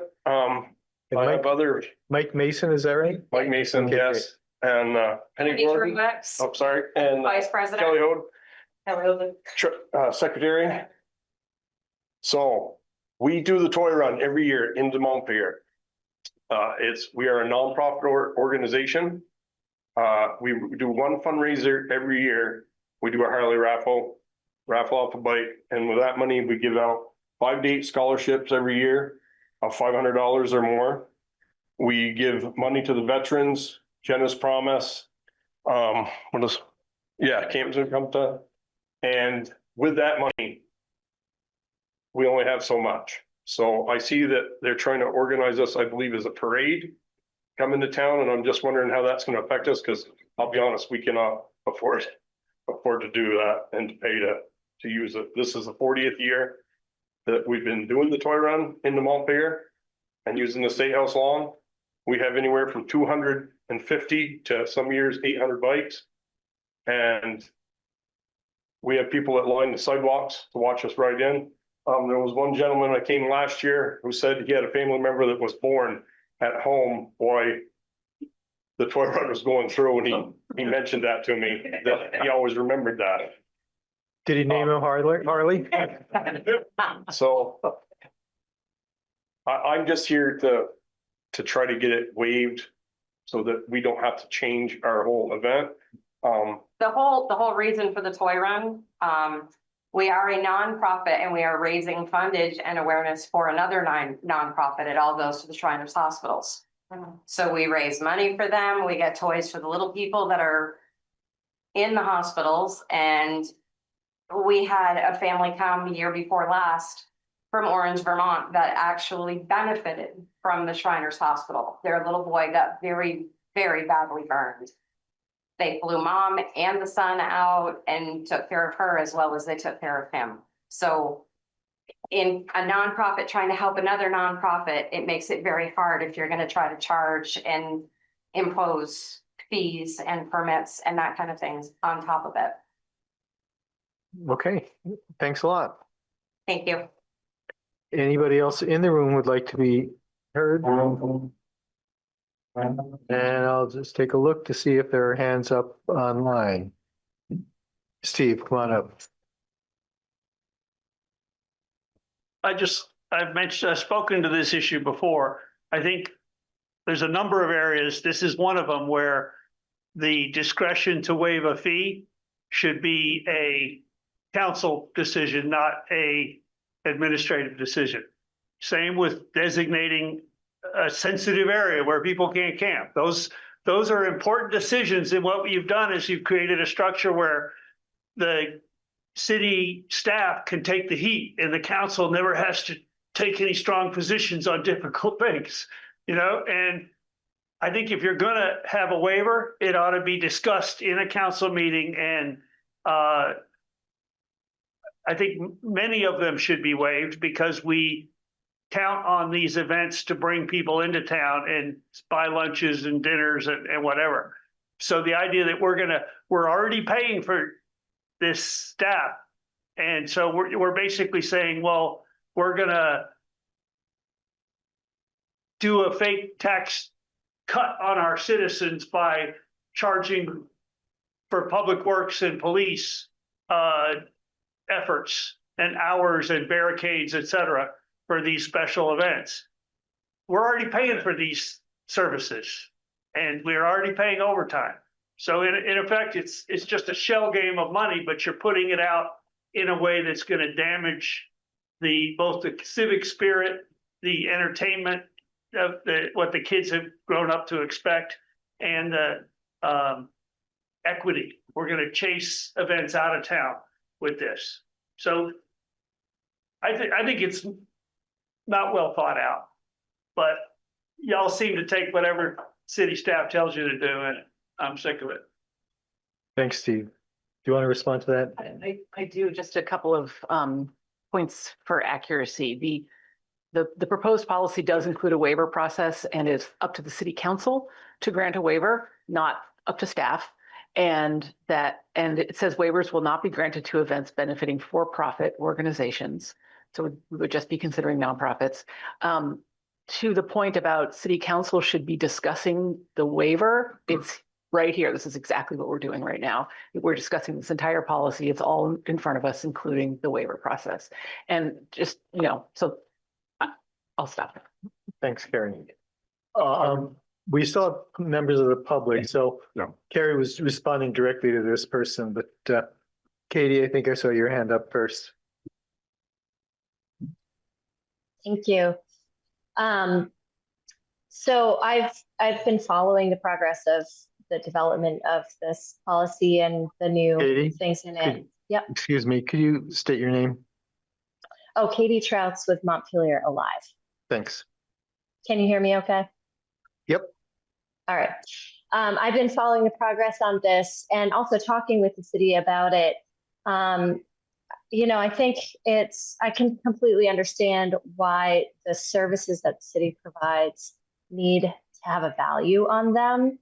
I mean, I have been through many events with the city and I see how hard the city works to accommodate. And there are times when they are doing extra to make them happen. I also feel like events are really important to the town. And knowing that it's important for marketing the city of Montpelier, for foot traffic. It may not always directly benefit businesses, but it does bring a significant number of people into town who may come back again and again. Events are really important for our vibrancy. I don't want to make it really challenging for groups like, for instance, All Together Now, who have extremely small, limited budgets to do amazing events that they do in Montpelier. They are, along with City Parks, responsible for Enchanted Forest, and they're responsible for All Species Day, which I think really has helped shape the identity of Montpelier over time. And I don't want to see those events go away. So my concerns lie around when event organizers really don't have the ability to pay for those services or meet the recommendations. Sometimes it might require hiring out a lot of extra service that not even the city provides, but like I know there have been recommendations to hire county sheriffs or entities from outside the city. And that can be very, very difficult for very small organizations. So I just put that out there as I haven't seen a solution, or I don't think the city has come to a solution for scenarios like that, except that there's this waiver process. One small recommendation or idea that I had is maybe, I know that everybody wants a piece of this local options tax, but maybe there's a little space for like a reserve event fund or emergency event fund that can help with to cover some of those extra costs if the scenario calls for it. So I just wanted to put that concern out there. Thanks, Katie. Elena Gustafson and then Jerry Peterson. Thank you. And I'm so glad that I'm following you, Katie. Elena Gustafson, Westwood Drive, also a business owner in town. I just wanted to echo much of what Katie was saying.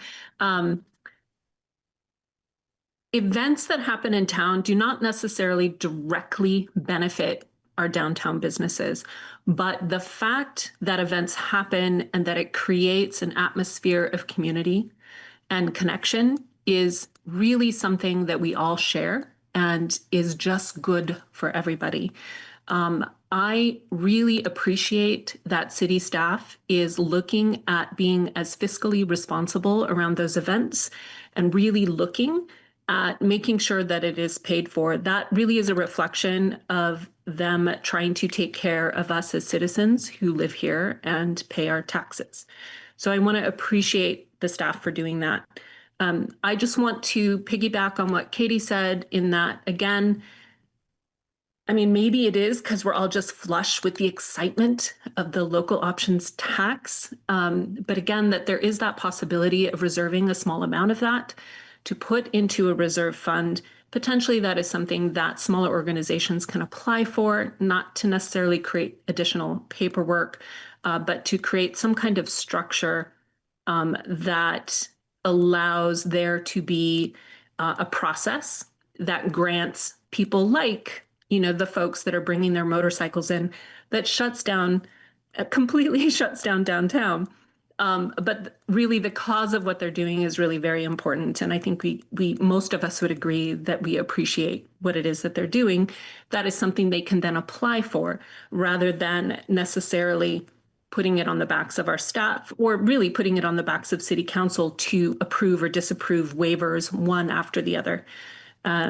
These meetings are already quite long. I can't really imagine you having to approve event waivers on top of that, but maybe that's the job that you've signed up for. But that's my only input. So thank you. Appreciate it. Thanks, Elena. Jerry Peterson. Hi, I'm Jerry Peterson, she, her pronouns. I live here in Montpelier. My organization, 5051 Vermont, is responsible for hosting many of the largest events that have happened in Montpelier this past year. I imagine that those events were part of the impetus for introducing this new policy. So I just wanted to share some perspective on these events. They're part of a larger movement across the country.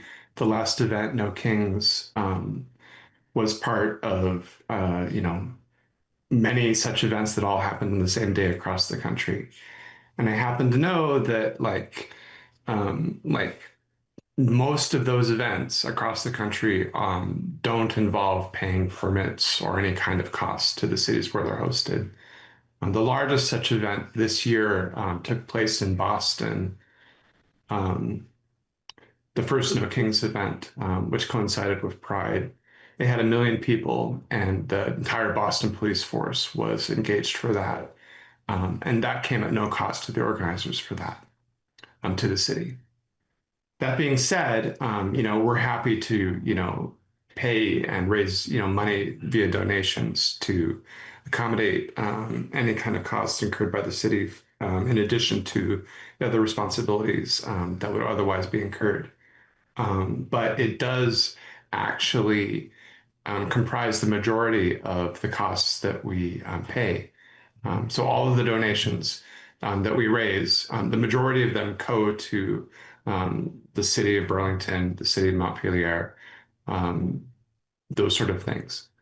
So we'd like to keep that in mind, when considering whether or not organizations like ours may be eligible for a waiver in the future.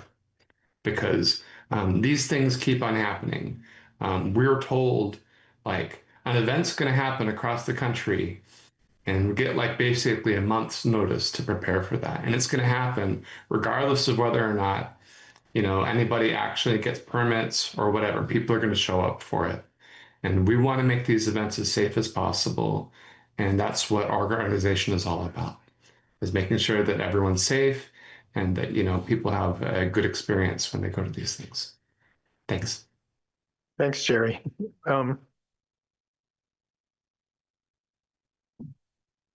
to see if there's anyone else who wants to be recognized before I close the public hearing. One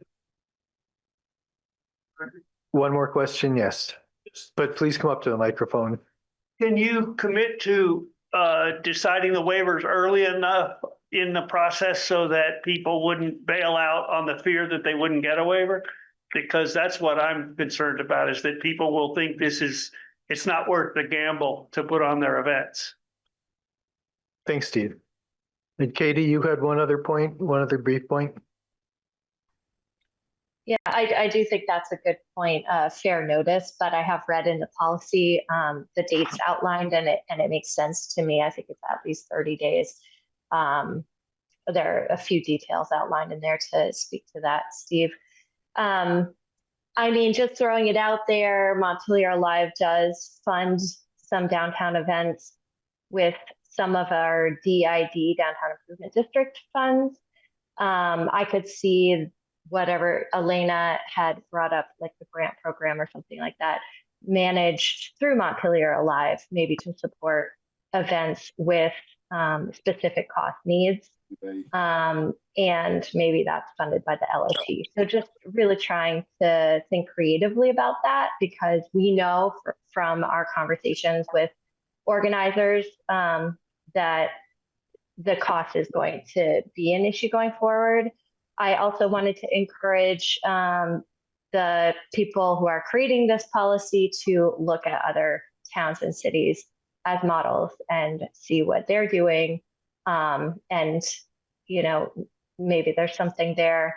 And I guess that's it for now. I'll continue to be in conversation. I hope everybody knows that Montpelier Live is a resource to help guide through the event process as well.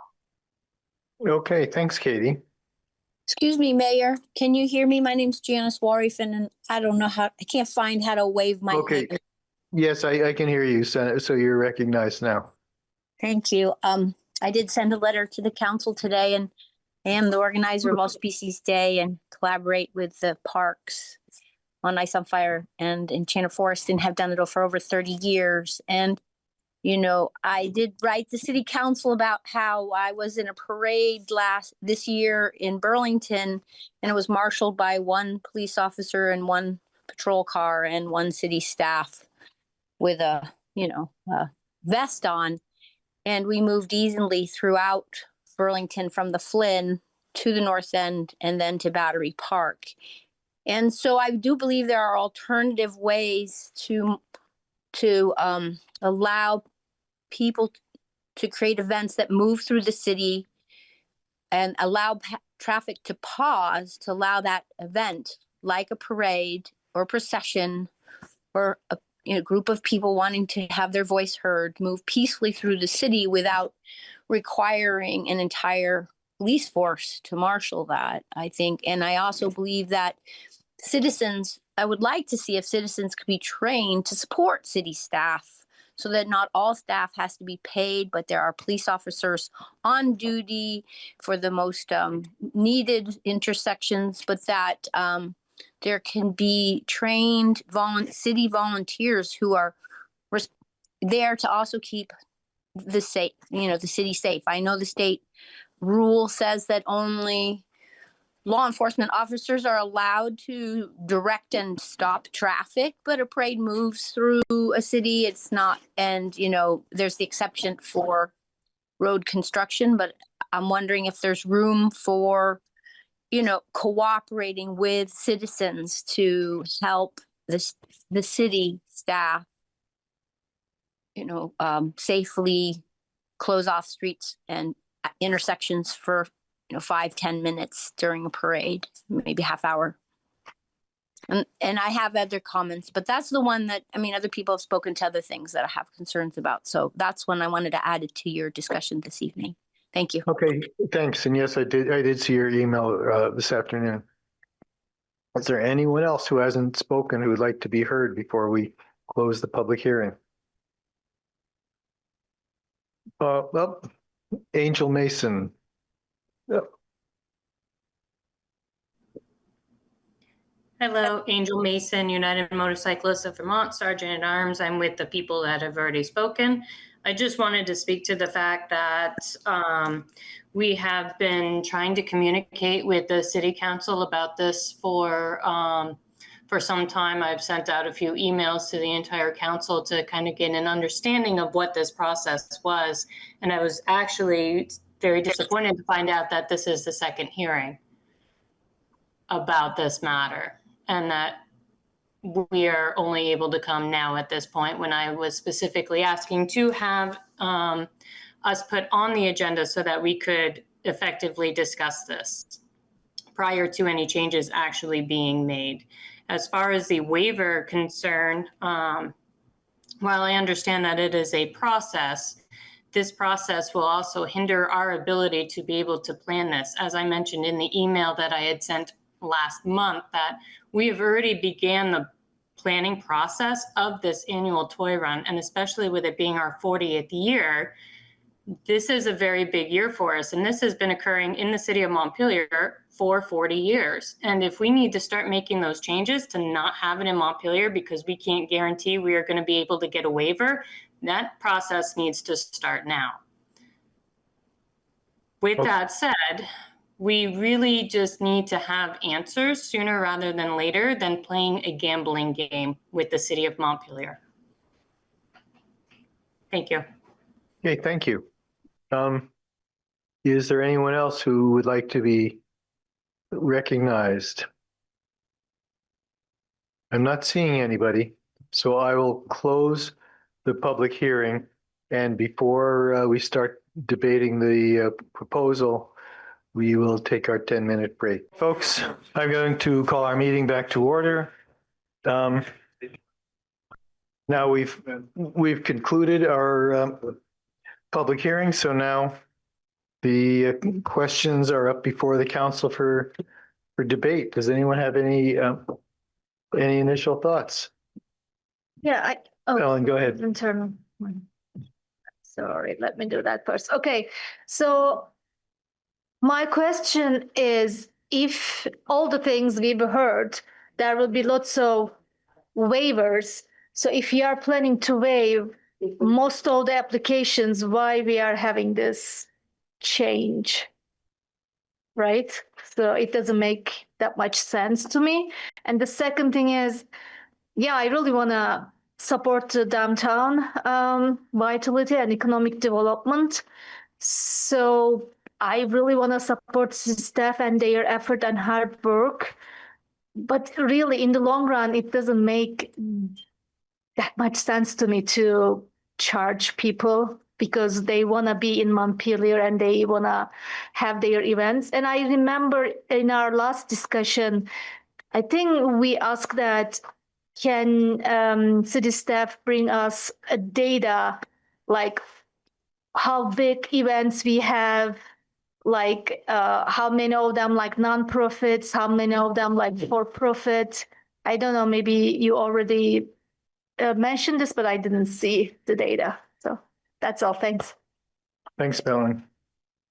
Yeah, we got a bunch of that information. I don't recall if the sponsorship, the identity of the sponsorship was given, but we got a bunch of information about how many, the size of the different events. And that was something that Councillor Doyle spent a lot of time talking about at some of our previous meetings. Carrie, then Adrian. Yeah, so I really like this policy change, and I think it combines kind of the best of everything if it's implemented well. So that's a big question, of course. But I would love to be able to absorb all of these costs, and I want lots of events to happen in Montpelier, and I think it's great that so many do already. And I do think it is just a part of the cost of our running the city is to be able to support some events like this. And it's pretty financially significant, and it doesn't seem totally unreasonable to me to ask people doing the events to pitch in to that under certain circumstances. But what I do think is very important is that, like, the organizations that we've heard from tonight, like the motorcycle folks and All Together Now, and some others of these long established events that are run by nonprofits that are really bringing a tremendous amount of value to the community. If they came to me for a waiver, I would vote yes to waive that. And I think there are probably a number of other events like that we would be likely to approve a waiver for, just sort of knowing us. And so Palin makes an interesting point of, if we're going to be waiving all of these nonprofits and small organizations, then is it really worth it? And I mean, I would say I'm okay with that. You know, I think that there are some, if they're for-profit events, we should definitely not be paying a lot for that. And I think there are some organizations that, especially over time, will recognize that maybe they can do some fundraising and contribute something to support the work that's required for their event. And if they don't, that's fine, but I just wouldn't be surprised if we start to see that kind of naturally happen. So it may be that we're waiving the fees for almost everybody or reducing them for almost everybody. But I'm still okay with having it on the books there. And I think that the way the policy is written gives us the flexibility that we need to issue waivers, to Janice's point about, do we really need a whole police department to oversee an event? I believe that the way the policy is written, there is that flexibility for volunteers to be doing some of the work and for police to be only at the absolutely key points, which I think is a great way to think about how to reduce costs and how to engage the community even more too. So I think what we want is all in this policy. So I'm ready to support it. Thanks, Gary. Adrian. I have so many thoughts. I'm trying to think of where to start. So I don't want to penalize the events that have been going on for many years. I mean, is there any option to grandfather those events into the policy?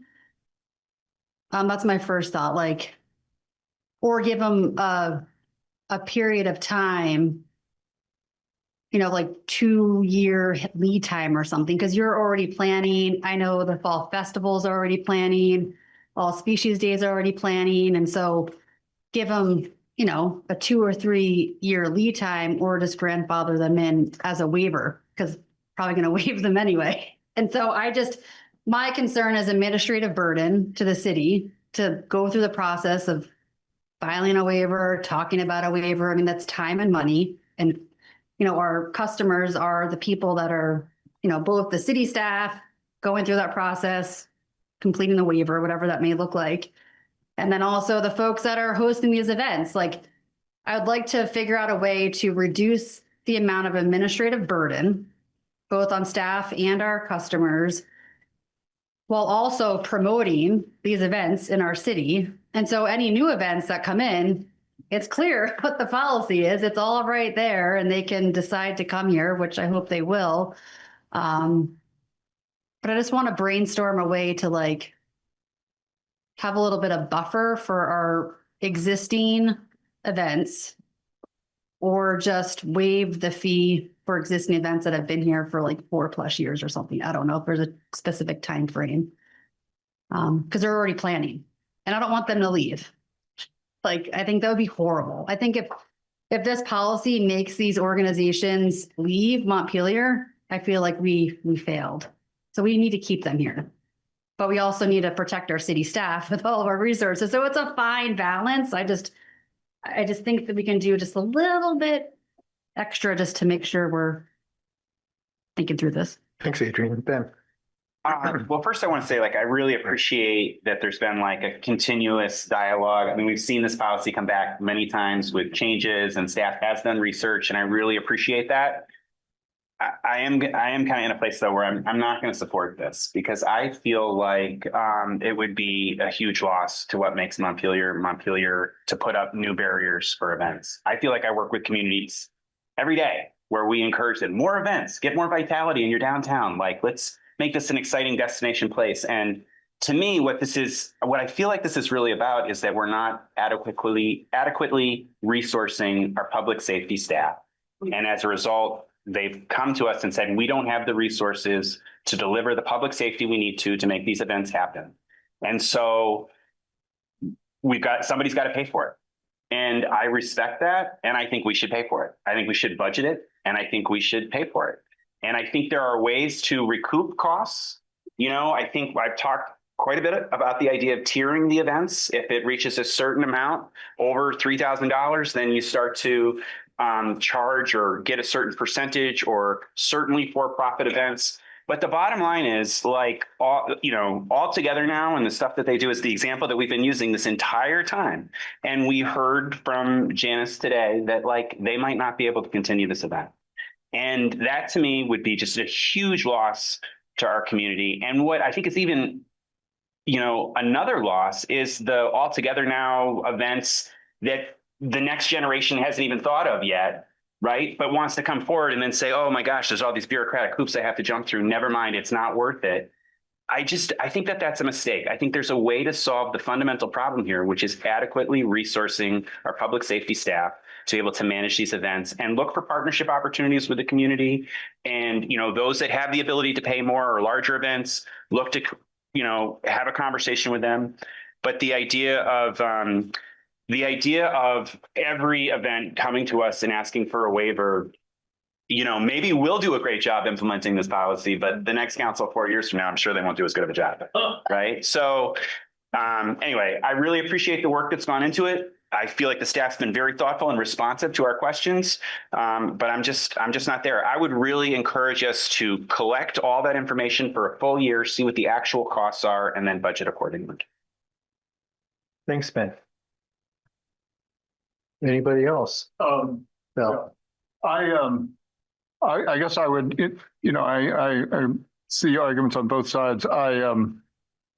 I guess I'd rather have a policy that enables us to charge those who can afford to pay for an event and waive those who can't, rather than simply have no fee at all. I do like the idea, however, of I think we have kept track of the costs. We're doing.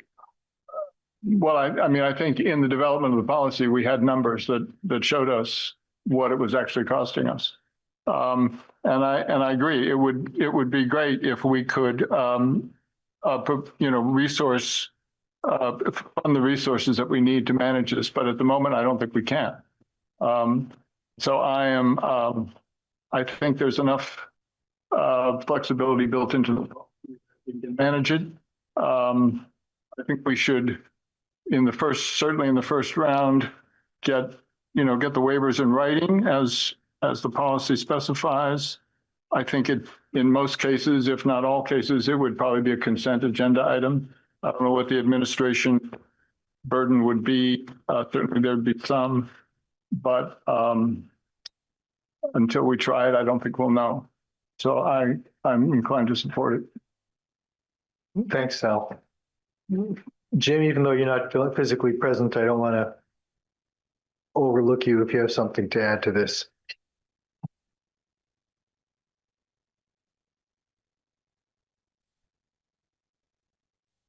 Carrie, were you raising your hand again? I was. Jim's off mute. Okay.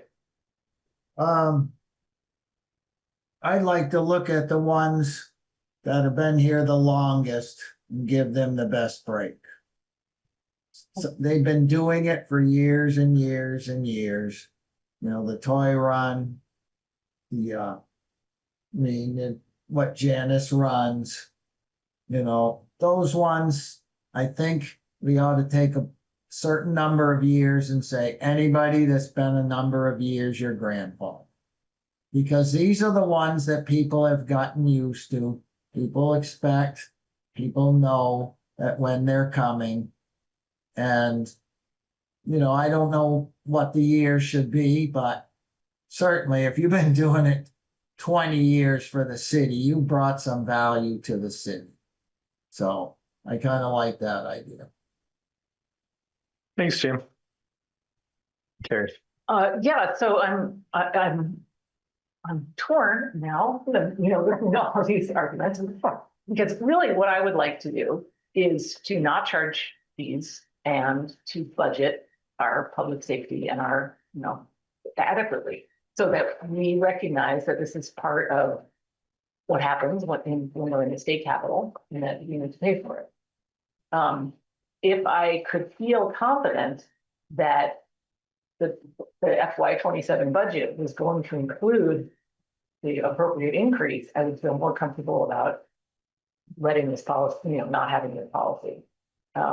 So that is a big question for me. I don't necessarily feel confident about that. So that would be my ideal. And I don't feel super strongly about this, but I do like the idea of those who can contributing somewhat. And this is one way to try to see if we can make that happen.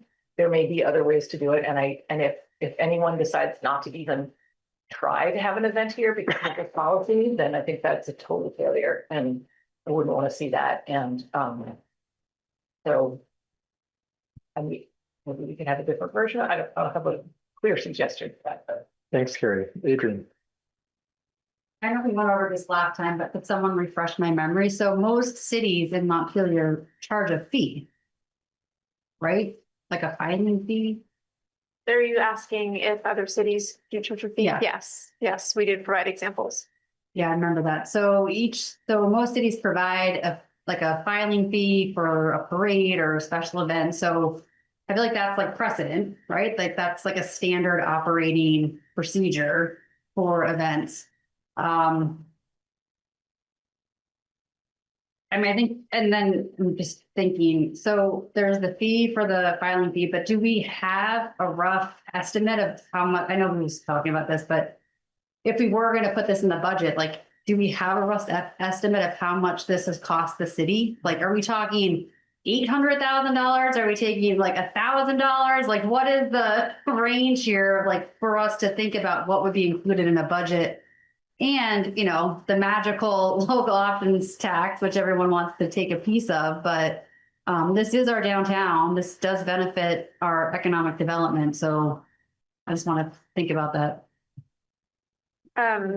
If I might. Yes. Thank you. So we did provide just some cost estimates based on events that we've had in the past. So we didn't give a total cost. And so there was some nuance there that we would need to work out and probably bring back to you during the budget discussion. It is most certainly not like $800,000, just to, level set a little bit. The other thing though, that I do want to highlight here, with the events, and sort of threading the needle between the events that have been part of our community fabric for years and years and those new events. It's just the strain on the staff right now is pretty incredible. And so there have been instances where, for us to get people to do these events, it's mandatory overtime. We have to call them in.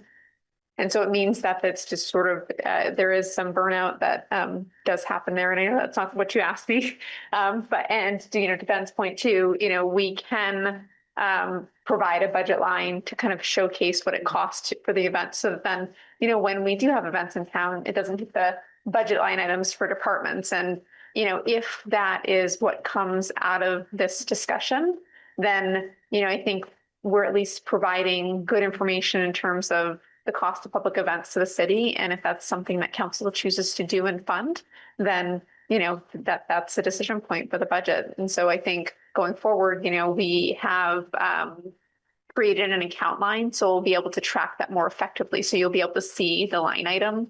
Whereas right now it is within each of the departments' budgets. And then in terms of the volunteer thing, and now I'm sorry, all the things that I've been hearing. So thank you. We are so thankful to the volunteers that we have within the community and people that, step forward to help. And especially with these events, there is a little bit of trickiness around public safety, just because that is a real specialization. And, whether it's, making sure that there is adequate safety for, marshaling events or closing roads, that really is up to the police department, and sort of making sure also that we have, fire and EMS on hand if needed for the larger events. Those calls are really specialized.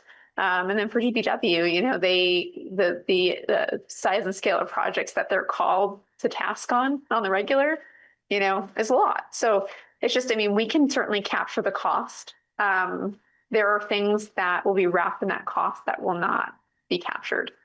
And so I appreciate that you hung in there with us as we've had this conversation, because it is one that, we were wanting to have to register it. And so I think it's a tough choice, because we, don't want to diminish the vibrancy of our community. That's not the intention. But it is to set a policy that we can kind of work with and live with. Yeah. Maybe if we have a visitor center, there will be some kind of revenue can come. So maybe we should just focus to create that. Most of the downtown businesses are already asking for, instead of going going with the idea that charging the events. I will not support this. I think we should think about other ways. Ben, were you also raising your hand or not? No, just to add a point, I really do appreciate the idea that if we budget for it, we can also set an amount that we're willing to spend in subsidizing events, right? And so it doesn't mean that we're either covering everything or we're covering nothing. It's if we can actually see what does it cost a year, this number of events, then we can see what, you know, within our means, what can we budget for this? I guess I just want to say too, I really do appreciate the historical events that have been here forever, but it's also, there are other people out there with ideas for the future of other events. You know, the people that came up with the idea for the Toys for Tot run, like that, they were visionaries, right? There are other visionaries who might have ideas, and we don't want to stifle that creativity by putting up a barrier. I think the thing that I have conceptually have the hardest time with in this conversation is the idea of deciding whether to charge a permit based on how long the event has been in place. And I think that would potentially leave us open to court challenge, because we have two organizations that both say, hey, we're having the exact same event. It's just gonna be on 2 different weekends, but you couldn't tell the difference between them. Why should that organization get it for free and we have to pay $1,000 permit fee? I think that would be pretty hard to justify in court. But folks, we're at a point where everyone's had their say. I think the question is, we have a couple of things we could do. We could decide to have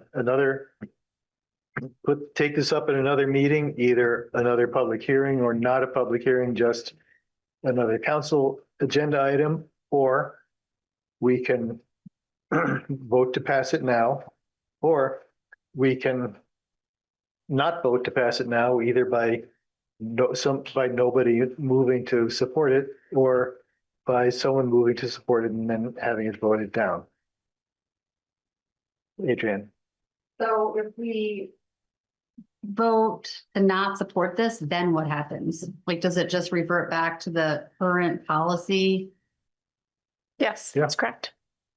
Yeah, these are all changes, proposed changes to our ordinance or policy. And so anything other than voting to pass this leaves things the way they are today.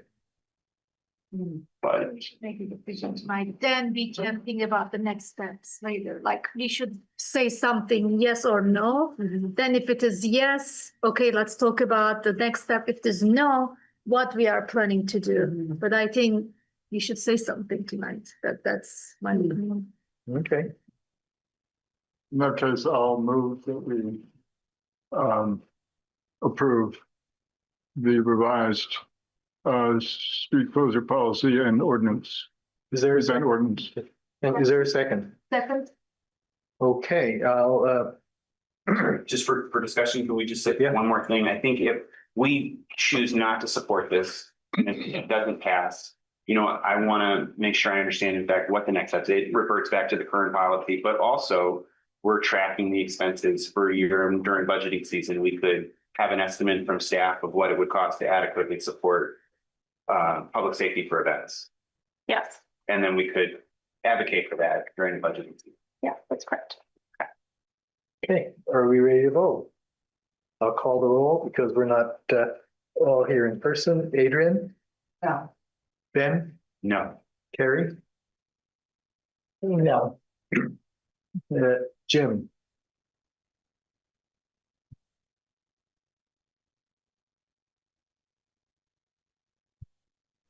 No. Helen? No. Sal? Yes. All right. The motion fails. We're on to the next item. Thank you, everybody. Item number 11, Green Mountain Home Repair Program.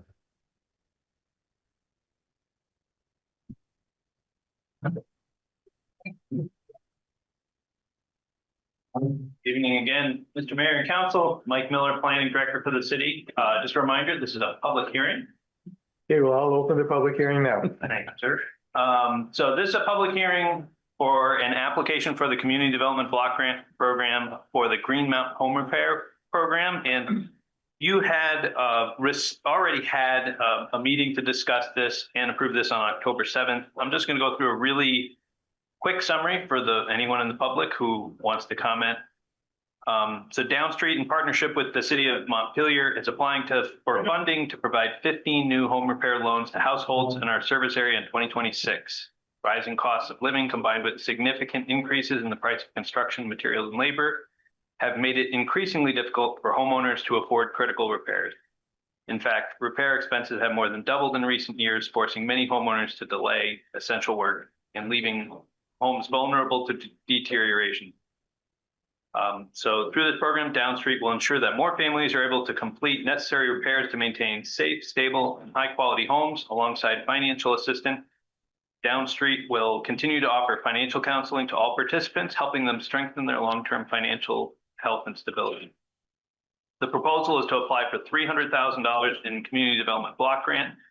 There was a public hearing on October 7th on Keith Street in Barrie to obtain the views of citizens on community development, to furnish information concerning the amount of funds available and the range of community development activities that may be undertaken, the impact to any historic and archaeological resources that may be affected, and to give affected citizens the opportunity to examine the proposed statement, projected use of funds. VCDP, the agency that operates the program, has asked for a hearing in the city as well as the one that was held in Barrie. So we are holding a new hearing now, and the request after the hearing would be to reaffirm the approval that you already gave of the CDBG grant application that was approved on October 8th. But you won't need to re-sign the resolution. So Thanks, Mike. This is a public hearing. I'll open it up to members of the public. Is there anyone in the room who would like to be heard? Is there anyone online who would like to be heard? All right. I will close the public hearing. So do we need a new vote to support it? Motion to reaffirm the approval of the grant resolution approved on October 8th, 2025. Okay, is there a motion to reaffirm the approval? Harry? I move we reaffirm the approval of the CDBG grant resolution approved on October 8th, 2025. Is there a second? I'll second. Any discussion? All those in favor signify by saying aye. Aye. Any opposed? Thank you very much. Okay, thanks, Mike. Items 12 and 13, both going together. This proposal regarding the homelessness committee and an application for the homelessness task force. Is that you? Yes, well, so one part is just, so we do have an application to be considered.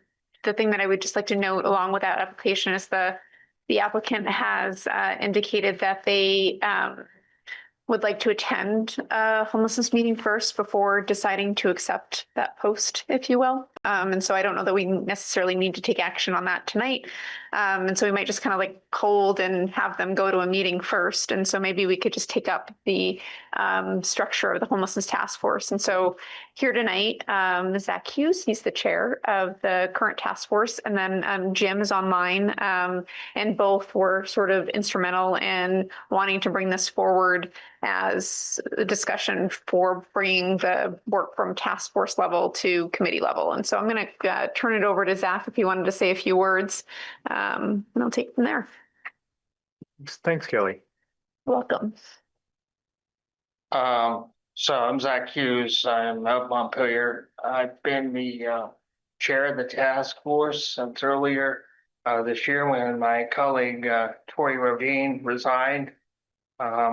Thanking her for her service and others who have left for other things.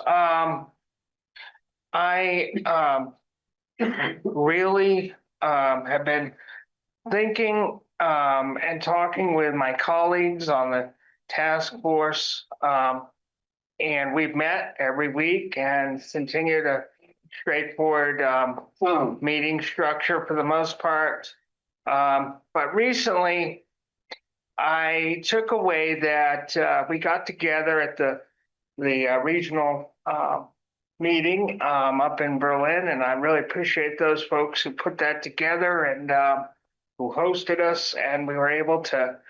We had about 3 hours worth of work in there, and we came out with some stuff. And you know, I lose sleep at night, or I'm in my kitchen, and I just was thinking, you know, I was thinking back to 1990 when or 1991 when I was doing a fundraiser. I think it was friendship bracelets, and I had fun collecting the money. Okay, but then we had to build the bracelets. Wasn't so much fun. So I looked at the sheet that was scored from people's priorities. And I said, we need to buckle down on this next task force, which we did last week. I came in there and I think we thought it was going to be the same drone, but it really wasn't. It was, I'd really like to start looking at these now. And I think that's kind of where I come in too, because the other thing I was thinking about was, couldn't we just form an organization to be like Montpelier Alive? And then I got thinking about Barry. Barry has a committee. Montpelier is our capital. The cost of being our capital is investing. We need to be a committee at this point because we continue to have issues, and I am not looking to solve every problem. And I think it's really important when you're looking at that sheet, you're like, oh my God, we can't do all. We're not looking to do all of it. We're looking to do what we can do of it. And that's what we kind of were, looking at. And I'll let Jim speak to that in a moment. But I really, look at this, and I know there's folks who say we haven't really been doing much, but we really have with what we've been given. We've been here since 2019. This year, I've seen the most active work between the council and this task force I've seen in a long time, 6 years. And I think it's just very important that we continue as a committee, and we report more often to y'all. I'm on a board of directors, and recently I'm board president, and we amended our policy because we're on legislative mandated committees, but nobody thought to have them report in, the members who were on those committees. And I said they need to report in every year or every couple times a year. And I think we need to report in more to y'all, and y'all need to ask us to do stuff. We're here for you. So I really think it's time to, if we're given this opportunity, my colleague Carrie has also come up with a, her own, charge, but we came up with various charges, which I had sent, over. I think we started out as a task force in closing. We started out as a task force in 2019, similar to what we had happening a while back, where businesses were concerned about people piling up outside their business or whatever. And we started out as a task force, I think, with the idea, someone thought we'd come back in a few months and give you all some ideas. And it turned into, 5 years or 6 years, whatever. So, I mean, it has evolved. And some of our former members have said this has now evolved and we need to evolve with it. I thank you, and we serve at your pleasure. Thanks, Jim. I'll let the mayor recognize Jim. Jim, you ready to go? Yep. Great. When I came in and joined them, they were kind of struggling, and there was some divisive issues, and we started trying a different little approach of doing things, and I think I saw it started livening up from there. We started to have people a little more interested, felt like they were actually listened to and stuff like that. And I think Zach will back me up that we kind of turned things around there a little bit. But we were stuck because, they needed to be a committee like other committees and be treated like a committee. And, I was hoping it would be done before now, but at least it's finally here and being done. And I think you make them a committee, you're gonna give them new life. You're gonna make them feel they're more a part of the team. And I think they are willing to do things, and we just have to give them a task. We still haven't talked about where we might want camping, because we know next year it's gonna come up and time moves faster than you think. So I've just seen this group get more life. And I think if we get more life, we might get more members, and it might really start to amount to something, but this problem isn't gonna go away. So I'm happy to stay being a part of it if the task force would like me to, and I'd love to see them made a committee. Thanks, Jim. It's your, but two questions. One is, have you and the other members of the task force talked about what you think the ideal size for this committee should be? And two, since you're the one bringing to us with us as a council, would you like to make the motion to possibly be having one of this committee? Yeah, I would be glad to make a motion to transfer them from a homeless task force to a housing committee, and then work on formulating a charge to it, which all counselors should contribute to. Is there a second? Second. Any discussion? Adrian and Terry. You were racing each other all night. I definitely support this. I think that this issue is just going to get worse, and to have a strong committee is going to be critical.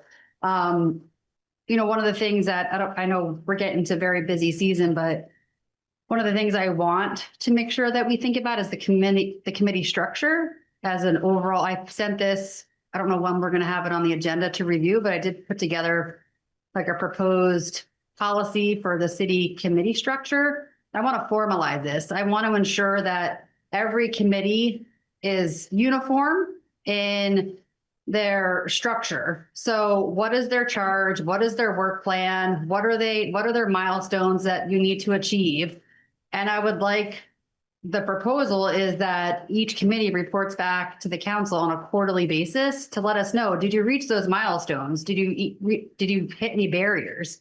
Do you need any resources or guidance, right? So I think committees are so important to our city, and I think this committee is really important. And as you think about your structure and what you all could handle in terms of your projects or whatever, I mean, there's a whole laundry list, right? So we know public restrooms we've talked about. We have the situation table training that you attended, the training up in Berlin. I mean, that kind of like re-energized a whole bunch of folks regionally and in Montpelier. So I would love for the committee to share with us what they could tackle in the next 3 to 6 months. And, I'd like for the council to hold them, like all committees, accountable for the work that they're doing. I think it's important because a whole year can go by and I have no idea what's happening, but I feel like it's really important that the work does get done, and you have a lot of really important work to do. So I support it. I just wanted to make that comment as we think about it as a holistic kind of structure. Yeah, I support changing this to a committee as well. And I think that I like the idea of quarterly reporting. And I like the idea of a very simple charge, which is to ask the committee to make recommendations to us, because this is why, the value I see in having a homelessness committee is that it can bring together people who have lived experience, people who have expertise, people who have access to information that the city councilors that we don't necessarily have access to. And so can bring that back to us and say, here's what we think, you should try this, you should do that. So I would like to also ask them to be able to respond to ad hoc requests for information or recommendations from us. So if we're dealing with a particular situation, that we could say, let's ask the homelessness committee to weigh in on this and tell us what they think at the next meeting, not waiting till their quarterly report or whatever, but to have them be available to us as a resource.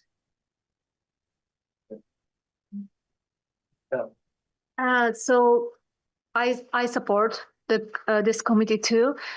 Since Zach, you mentioned about Barry, right? I know that their homelessness committee has a different structure than ours. Ours is mostly like community members, but they have like a service providers. So have you checked their structure too? Like, could it be like a feature of this committee? Like having service providers, not only community members? I think that there were service providers there. They weren't there in their capacity. My understanding was they were not there in their capacity, although it seemed like they were. I think that this committee brought it to, well, to answer your question, it's possible if you were to go that route. I really liked the way we did it with the service providers who came there, and they weren't there in their capacity. They were there because they came out, because as you recall, some of y'all might recall, the task force actually wasn't supposed to be made up as official service provider seats, which may have created some controversy because there are people who came along and had the experience, myself included, and folks like some other folks on there, who had the experience. So I kind of like that. I mean, you can go that other way, Aylin, but it just felt, natural. Yeah, okay, yeah, thank you. Thanks.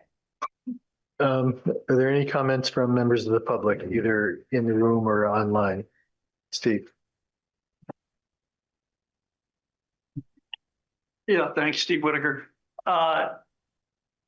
Short-term memory is a horrible thing. I persuaded the council 5-6 years ago to create the homelessness task force. It was loaded by staff to a particular staff person who would throw wet blankets on any idea that anybody tried to launch. But their tasks were to quantify how many people are outside, figure out bathrooms, figure out showers, visit lockers, and designated places where people could camp, as well as long-term solution structures advice. Not one of those things has been accomplished. And to now, pretend that didn't happen after 5 years, it's kicking the can down the road. It's the engagement of the council, the hypocrisy of the council to create a toilets committee that Zach and Carrie were on, and it never met after 2 years. This is atrocious lack of integrity in governance. And I have recommended, and I continue to recommend, that you just add a homelessness solutions charge as 15% of the budget of the new housing committee. The new housing committee has horsepower on it.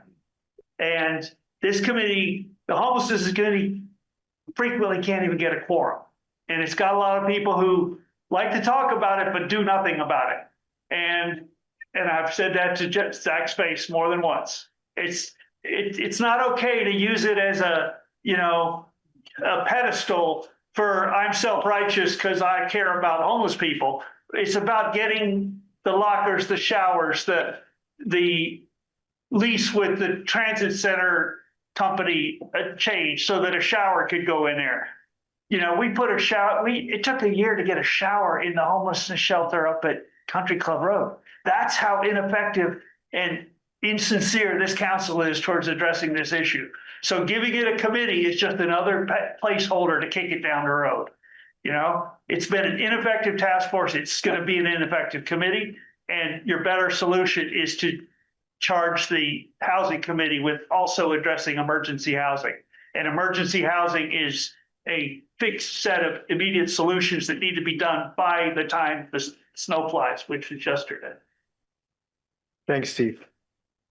Folks, are we ready to vote on the motion or on Jim's motion? If so, all those in favor signify by saying aye. Aye. Any opposed? Okay, thank you. We've created the homelessness committee. Not even a chart, right? Their part of Jim's motion was for the committee to come back with a proposed charge. All right, next up we have item 1429 Main Street tax stabilization. Thanks, Sam. Thanks, Zach.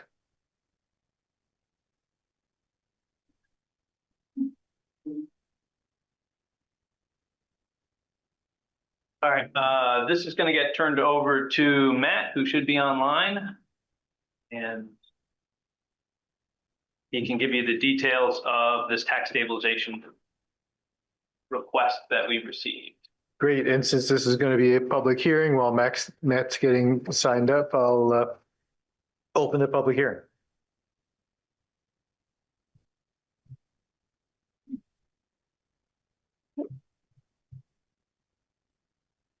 Page 2. Oh, he's not there? All right. Not seeing him.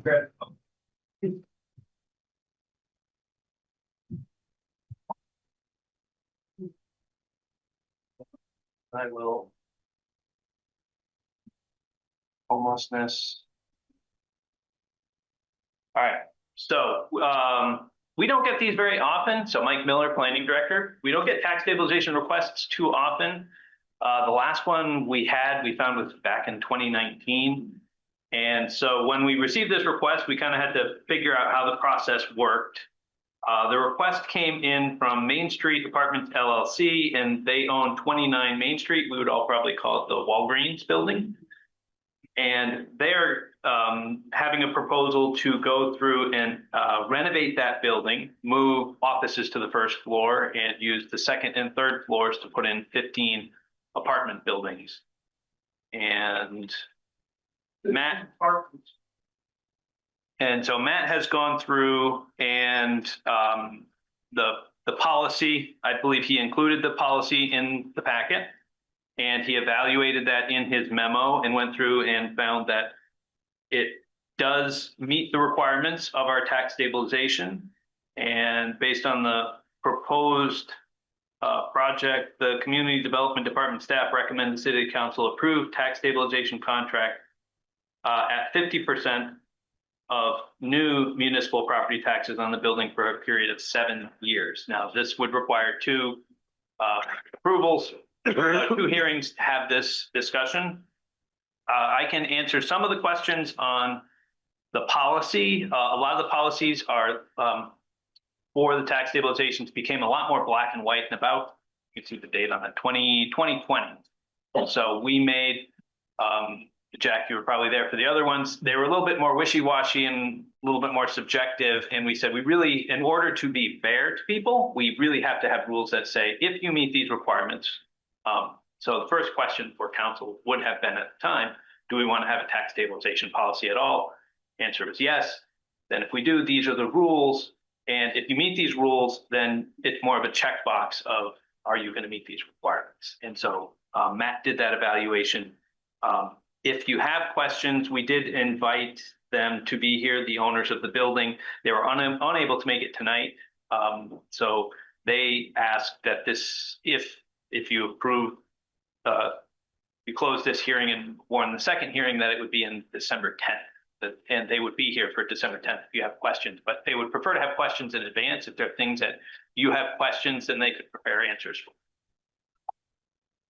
Thanks, Mike. I can provide a little bit of additional background. As Mike said, when I first got on the council, We already had a tax stabilization policy. It was a little more complicated than what we have now. And there are different tiers for what people could get and apply for. And I saw one of the people, someone asked a question about, well, do we know that this improvement to this property would only happen if they get the tax stabilization? And we used to have, it was weird. We used to have a but-for test as part of the tax stabilization policy. And the applicant would have to show that they wouldn't have done it without tax stabilization, but then they couldn't apply for tax stabilization until after the work was done.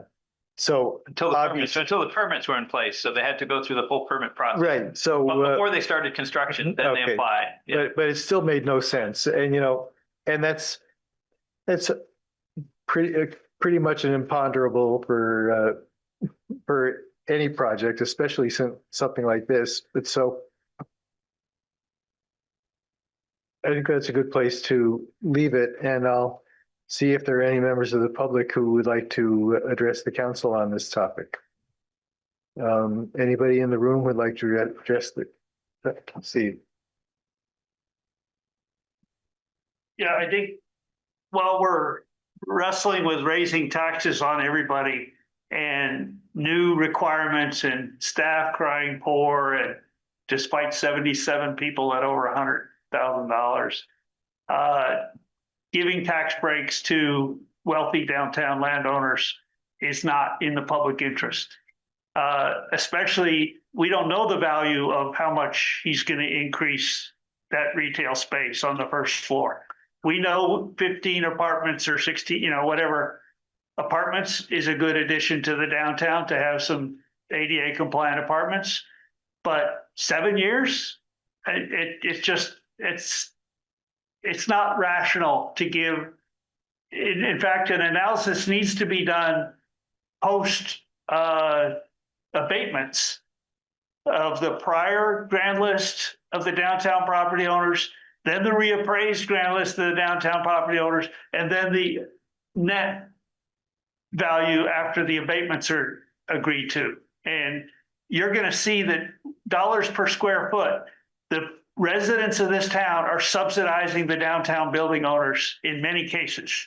And it's unethical, it's unconscionable that these multimillionaire building owners are getting deep tax breaks while residents' taxes on single family homes are going up to where they're unaffordable to folks.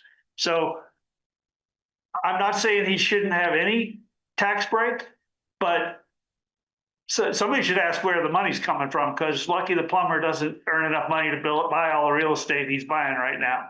So who are we really giving the break to here? Thank you, Steve. Are there any other members? Oh, Elena, I see you have your hand up. Hi, Elena Gustavson, Westwood Drive. I think maybe one of the questions that I have, because I am ignorant in the tax stabilization, I've been trying my best to understand it. I'm all for development of our downtown, particularly for making sure that we have affordable housing. One of the questions I have, though, is that, so if I'm understanding the numbers correctly, it's approximately we're giving Main Street LLC a break of about $7,000 a year for 7 years. What is that? 49,000, maybe 50. The question I have is does the city, and maybe this is a question for Kelly, does the city have any say in how that commercial property is developed? I have no issue with the apartments up above. I think it's more, I have a question as somebody who lives in Montpelier, works in Montpelier, how our commercial spaces are being used, given that we have currently several vacant spaces, and what it is that our commercial landlords are doing to fill those spaces in order to make sure that we don't look like a town of blight, or even that we are filling our commercial spaces with businesses that add to the value of our community. So I'm asking that out of immense ignorance of understanding our tax stabilization process and just kind of generally how our commercial landlords are treated in town. So I don't know. I don't know if Kelly, if that's a question for you or for somebody else, but I would just put that out there. Thanks, Elena. I think I see Mike leaning forward eagerly to answer that question. So yes, so the commercial spaces have been difficult to fill. I mean, there are different people who own different buildings. In this case is a good example.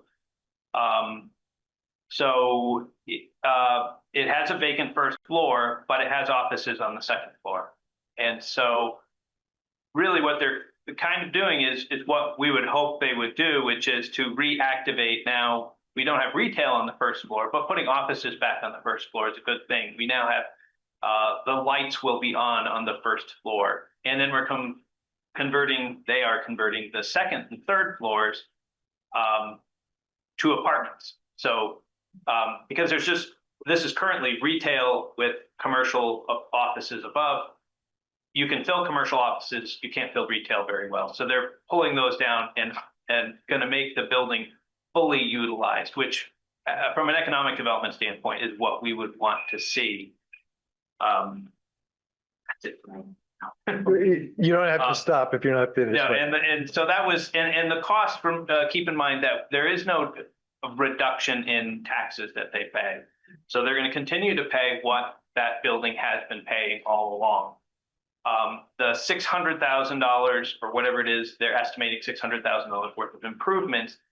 That's the part that's going to be stabilized. And that allows them to get an opportunity to get the spaces activated and get income coming in to cover those costs. And to basically also provide an incentive. Other communities have tax stabilizations, and when people have money, they can invest in purchasing a building in Montpelier. This person, the group here, Main Street Apartments LLC, purchased this building in order to make this renovation happen. So they've invested in this, and their hope is to make that conversion and to help them with the bottom line. The tax stabilization is one of those elements that we can help them make that bottom line investment.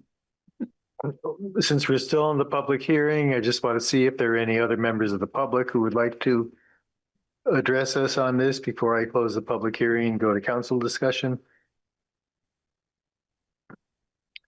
And seeing none and hearing none, I will close the public hearing and go to council discussion. Did you have your name up, or? Yeah, I think you did. To get clarity on, I just want to make sure that everybody's like crystal clear on this, that if we were to grant the tax stabilization for 7 years, the owner of this building would continue to pay the assessed value, right? Would pay the exact same amount of taxes that they're paying right now, plus whatever improvements they put in. If once it was reassessed after the improvements were put in, they pay 50% of the increment of the increased value. So there's like no way that this is currently, I mean, the only way that this, there's no way that this is costing money. It's a win-win, and it's incentivizing housing development in our downtown, which is exactly what we want. And then just the last thing, pet peeve, like Walgreens, right? Like this is what happens when chain stores take over downtown retail businesses that are driven by shareholders and not commitment to our community, right? They're gone. And so what we have is a local business owner who's investing in our community. And I think that it has a greater chance of stability than a chain store that is shareholder driven and leaves when things get tough. Thanks, Ben. Carrie, go ahead, AJ. Oh, Elena's question was answered. I was also curious, was she asking about like, oh, Elena, you can correct me if I'm wrong, but the bottom floor, were you asking about like zoning and like what the city's control of what they do with that? I think that I'm pushing a little bit on that piece of it. I mean, what I'm hearing Ben say is that, and what I think I'm also hearing Mike say is that the tax stabilization occurs basically on any improvements that happen beyond assessed tax value of the property currently. Am I understanding that correctly? Yep. Yeah. Okay. So then my next question is we currently have we have vacant commercial properties that are happening in Montpelier, and for various reasons. And one of the concerns I have, like I look at Langdon Street, which Main Street Apartments owns that block, and we have at least one empty commercial property there that hasn't been filled, and another one that we're not quite sure what that is there. Then we have other commercial vacancies throughout town. And so my question, I think, is to understand, like, when we talk about tax stabilization and we're incentivizing developers, small developers, essentially, which is what it sounds like is what's happening with Main Street Apartments. You know, they're trying to develop a commercial property. Does the city have any stake in how that commercial property is being developed? Is there an ordinance? Is there structure or process with what happens there? And the reason I ask that is that we only have a handful of commercial landlords that own the properties downtown. So it's essentially in their hands how downtown is developed. Does that clarify for you, Adrian? Yeah, so are you asking, like, can we control if another cannabis store goes in, or a massage parlor, or like? No, I'm not asking that. I'm asking that when you grant these requests for tax stabilization, although I'm hearing from Mike that it doesn't happen very often, because it is up to you as city council whether or not to give that. Do you ever put out any kind of requests as to how they're going to develop the commercial property?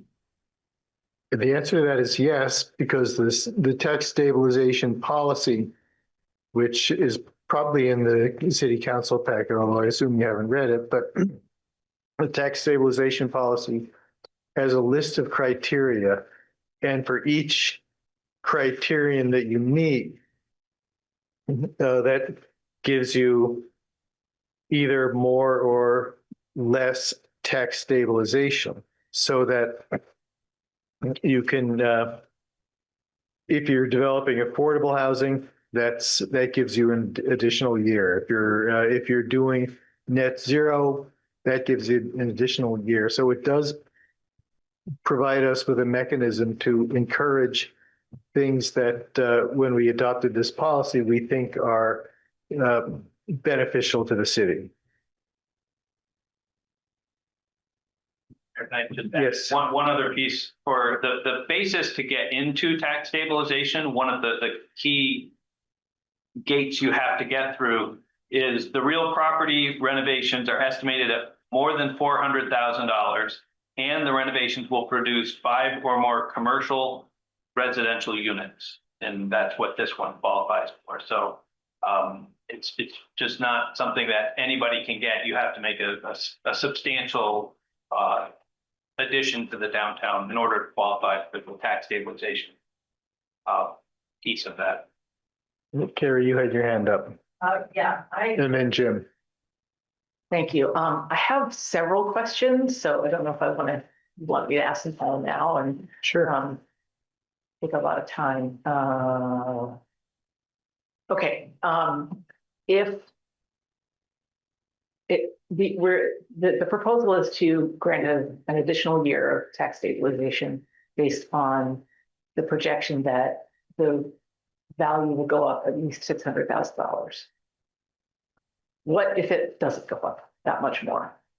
Do they lose that year, or how does that, or do they still just don't get the 7 years, or do they only get 6?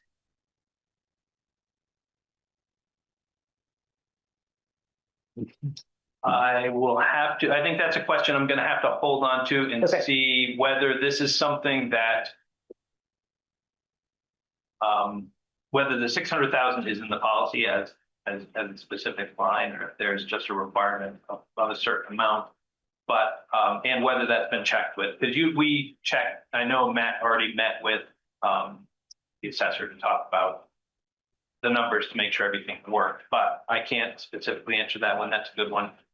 So Okay. Number 5, I'll have to get back to you on. Okay, that's fine. So my next question is just to get really clear about how future taxes work. So in year 1, the property is worth $600,000 or plus, or whatever it is worth. You know, it's worth $1 million, and then it goes up by 600,000. So they're paying the taxes on what it's currently assessed at, plus 50% of whatever extra.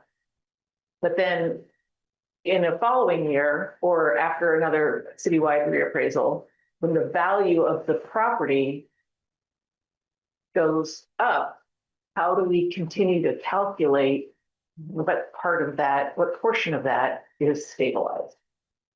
That makes sense? Yep.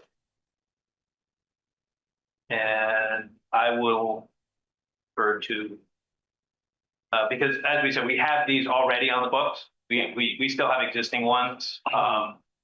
And so I'm sure, and we went through reappraisals, I'm sure Marty has a formula for how it works, whether it's a percentage of the base goes up and top goes up. I'm sure he's got a formula for it. And then my last one is actually not a question. It's, I think it's just an opinion that I'm expressing. That if these housing units were used for short-term rentals, I would, and I knew that was going to happen, I would say no to this. And I know that the policy doesn't give us any actual authority to say you have to use the property in these certain ways. I imagine that the policy didn't anticipate short-term rentals when they talk about housing. But that is a real concern of mine. 15 one-bedroom apartments in downtown, I would say there's a very good chance that someone's got a plan for short-term rentals or could. And so I would want some assurance that that's not going to happen and that these are going to be rented to people who live in the community and are here year-round. But I'll pass that along. I'll pass that along to the owners, and maybe they can provide an answer at the next meeting. I also think there might be, it says residential units. I don't know if short-term rentals would be considered residential as opposed to they are. like hotel rooms are considered residential. But they're not, they're different than. No, I know, but we should figure that out. We should have figure a lot that to talk about with short-term. out. Yeah. Jim.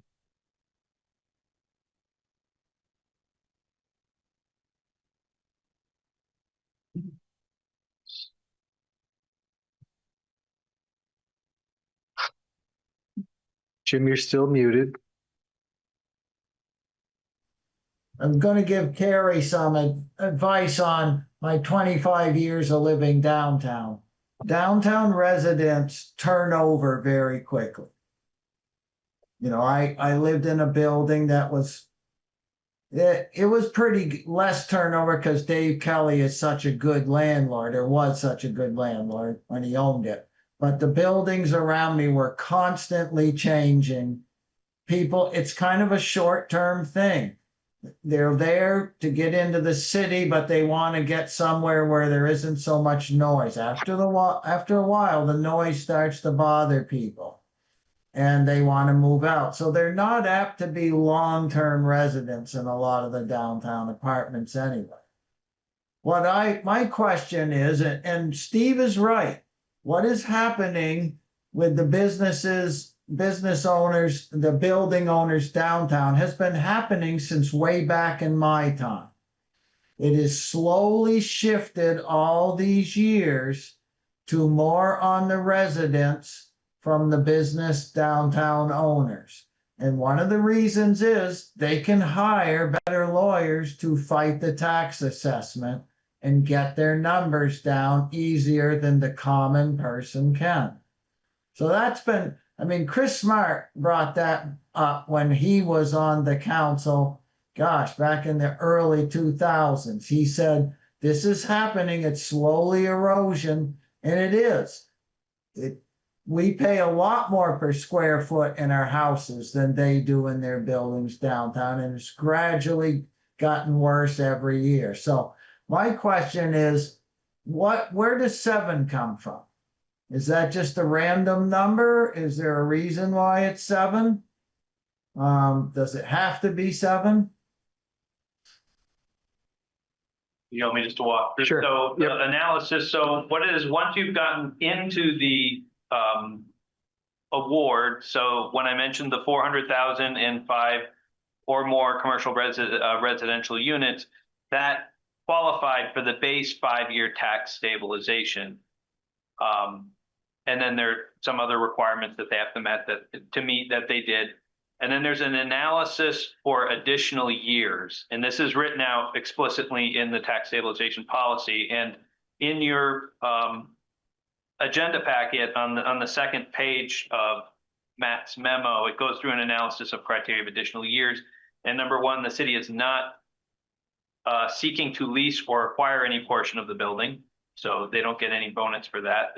The project will not meet exceptional aesthetic standards, so they don't get any bonus. The project will not include unique significant public amenities, so they don't get any additional. I mean, there are things they could have done to have gotten more benefit, but they chose not to. The project will result in a net increase of 15 or more residential units within the city. That gives him a bonus 1 year, or them. At the commencement of the contract term, the real property or addition will be assessed at more than $600,000. So that adds 1 year. The project will not result in 20 full-time jobs, so +0, will not result in net zero, +0, will not preserve historic architectural features, +0, and the project will not include environmental improvements, +0. So the 2 additional years they got were for increasing for 15 residential units, and increasing the amount of investment. Thank you, Mike. Any thoughts? We're at the point where we can't adopt this now. We can't approve this now. What we can do now is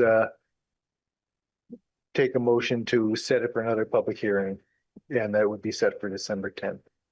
But if anyone has any other thoughts they'd like to get out now, I'm happy to hear them. I'm sorry, Jack, the motion would be, I move to set another public hearing on December 10th around this tax stabilization question. So moved. Is there a second? Any discussion? All those in favor signify by saying aye. Aye. Any opposed? All right. Great. Thanks, guys. Thanks, Mike. Item number 15, home health and hospice. So we do have a few folks on the Zoom from Home Health and Hospice for this request. And so I'm going to hand it over to Emily, who's turned her screen on. And I think I saw maybe Susan as well, but there you go. Okay, perfect. So this is a sort of annual request that we receive from Home Health and Hospice to waive signatures for the town meeting warning, so long as the appropriation is level fund. There's a little bit more history to that that we were provided with earlier today, but essentially we're just looking to validate that request, and I'll leave it to Emily and Susan to take it away. Thank you so much. My name is Emily McKenna. As Kelly said, I am the Chief Advancement Officer at Central Vermont Home Health and Hospice. My colleague Sandy Roos, who is the President and CEO of CVHHH, is also on. And it's possible I can't see all the names that Mary Kate Molman is also on. She is a Montpelier resident and the chair of CVHHH's board. As Kelly said, we're here tonight to request that our town funding request be put directly on the ballot for voters for town meeting day in 2026. And I have a presentation, just a brief presentation, if I can share that. Is that possible? Yes, it's possible to share your screen. And while you're doing that, Sandy, apologies that I called you Susan. So I think this should, okay. Can everyone see my screen? Yeah. Now we can, yes. Oh, super. Okay. Just to level set, CVHHH, we are a full service, not-for-profit visiting nurse association. We provide medically necessary home health care, hospice care, regardless of a person's ability to pay. In addition, we have an outpatient consultative palliative care program. We have maternal and family child health care and long-term care. We've been caring for Central Vermonters since 1911. And again, we bring care to people at home, and we do it regardless of a person's ability to pay. What does this mean for residents of Montpelier? In 2025, we will deliver or make 7,000 visits to 360 residents of Montpelier at home. We serve more individuals in Montpelier than we do in any of the other communities we serve, except for Barre City. Put another way, Montpelier residents make up about 13% of our total patient population, and 15% of the visits that we provide across our service area are to Montpelier residents. And this is one of the testimonials I'll share this evening, just to show that the care that we provide does make a real positive impact. This is Joe and his wife and their cat. We took a picture of them in their home in Montpelier. Joe is living with advanced kidney disease, and when we connected with him, he had decided to stop seeking treatment. Joe shared with me when we had a conversation that it had been really difficult for him to feel like his physicians were listening to his needs, and that when he finally connected with us and with Kelly Elwell, who's the nurse practitioner who oversees our outpatient palliative care program, that he finally felt like he was connecting with someone who was listening to him. And as his quote says, she seemed to really listen to my goals and what I wanted. And over the course of our conversation, you could tell how grateful he was for that opportunity to understand, his disease process and progression, and to put an advanced care plan in place with Kelly Elwell's support. Over the past several years, we have continued to meet an increasing demand for services in Montpelier. For example, looking back at 2023, 24, and 25, we cared for more patients in Montpelier in 2025 than we did in 2023 and 24. Specifically, we increased the visits for patients enrolled in our home health and hospice programs, and especially saw a jump in the clients who were enrolled and taking advantage of that outpatient palliative care consultative program.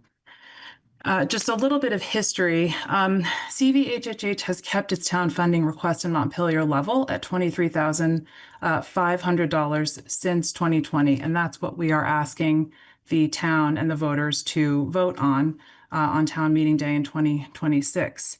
I think it's important to share that we have had consistent, strong support from Montpelier residents and voters over the past 5 years. Over 90% of residents have voted in favor of our funding request. And to wrap it up, I wanted to share another testimonial from Tom McClay. Tom is the retired chair and CEO of National Life. He's a major supporter of CVHHH, and he's serving as the honorary chair of our year-end appeal, a position he said he is serving in part on behalf of his late wife, Charlotte. Charlotte McClay served for several terms on our board. She was a really vocal, passionate advocate of our work in the community, and she served as a volunteer. As you can see in the quote, Tom had many nice things to say about the value of the care we provide, and essentially boiled it down to, in Central Vermont, we help one another out. It's just what we do. And for him to serve as the chair of our appeal, I think says a lot about his faith in our work and its value in the community. So that's the presentation. And again, as I said, when we opened, we wanted to confirm that we can put our town funding request directly on the ballot, which we have done for the past several years. Thanks, Emily. So Yeah, again, thank you. the only thing you're requesting of us tonight is to say we're putting your request on the ballot and not requiring you to go out and collect petitions. Correct. Yeah. Council members have any questions or thoughts? Just grateful for the work. Thank you. Appreciate that. Harry. I'm very grateful for the work also, and I'm a huge fan of hospice, and I think it's crucial, and the work that you're doing is obviously necessary. But for me, this brings up concerns about equity and about our overall funding priorities. So it has nothing to do with CDHHH, but we have a very clear process for getting something on the ballot. So if you're not included in the city budget, you can collect signatures and get on the ballot and see if the voters will give you money. And that's a pretty equitable process in that anybody can do that and get themselves on the ballot. And so if we're going to make an exception to that and then just put a funding request on the ballot, it should be because we have decided in the city council that we want to fund this, or that it meets our priorities, or that it's a way to get the work of the city done that we recognize is better done by an outside organization who can't provide hospice care. So we might say that, you know, we should outsource this. My preference would be that anything that we think we should do should be in the city budget and not on the ballot. But we don't have a clear process for all of this right now. And so I would like us to get really clear about why we would grant a waiver on getting signatures to one group and not to another. And I just don't think we have any criteria for that. Do you have an answer? I don't. I mean, we certainly can bring something back. I think it's a discussion point that you've raised in terms of making sure that there is equity within the budget process. And so we certainly can consider that. You know, I will say that, you know, we in the Wayback Machine, so we'd have to do a little bit of research on this, but just to kind of provide some context, we did have several entities that were, you know, in sort of the community fund process. And some like CVHH were, you know, they're larger appropriations. And so that they were separated out from that process. And that's how this sort of came to be as an individual item. You know, certainly if that is the direction that council would like to go in terms of, you know, reviewing, you know, what the process is for putting folks on the ballot. I do also wonder if you might also have a similar consideration for the library. So just, that's another, you know, item that, I mean, again, it's the service level provision. So there would be probably a similar process that we would want to talk about. And, you know, in the last year, they did seek an increase. And so that's just sort of a measure that we've kind of used year over year, is that if it's a level fund appropriation, then it stands because we have been funding it historically. But if you'd like more of a process around this, then, you know, we certainly can look into that. So. I recall a rather long history of this relationship involving CDHHH and the library, although it's so long a history that I can't remember all the details, but we have sort of switched the way we do this a number of times over the years. I'm certainly willing to review it. I would prefer to pass this year and review it for future, my personal preference. But I think that history is accessible somewhere. I mean, we can pick it up. Anybody else have any thoughts? Ellen, were you raising your hand? No, I would just ask that it's an annual request, which means that we've been doing this, right? So that's why I agree with Sal, just like pass this one or vote to decide. Then as Carrie is asking for, yeah, let's have a really clear structure so everybody understands what's happening and we can just move forward. Thanks, Pelin. Jim? First of all, I would like to thank the organization. You helped me with my mother during her dying days. As a person who has an aggressive cancer himself, I think you're a terrific organization, and I have no problem because you don't increase it. It's going to pass. We know it's going to pass. And so I'm totally for this. I mean, cancer is something that is pretty widespread. And I want to tell you that there's going to be another group that's going to come to you and ask for this, and that's the Meals on Wheels group. It's called Feast right now, but we're going to change the name because people don't know what feast means. So, but the Meals on Wheels, which is run out of the senior center at a loss that the senior center picks up, they're going to come and ask for a ballot request that does not have to be done with signatures. So that's another one. So, but this one's been on a long time. This one was on way back in all my years. It just never came close to getting defeated. It's cancer. I mean, and thank you for what you do, CVHHH. You really helped me with my mother. Thanks, Jim. Kelly, you have yours? No, okay. Anybody else? Brief comment. Yes. I think you heard that you want to do it equitably. You voiced the concern if we don't do our parade fees equitably, we'll face a lawsuit.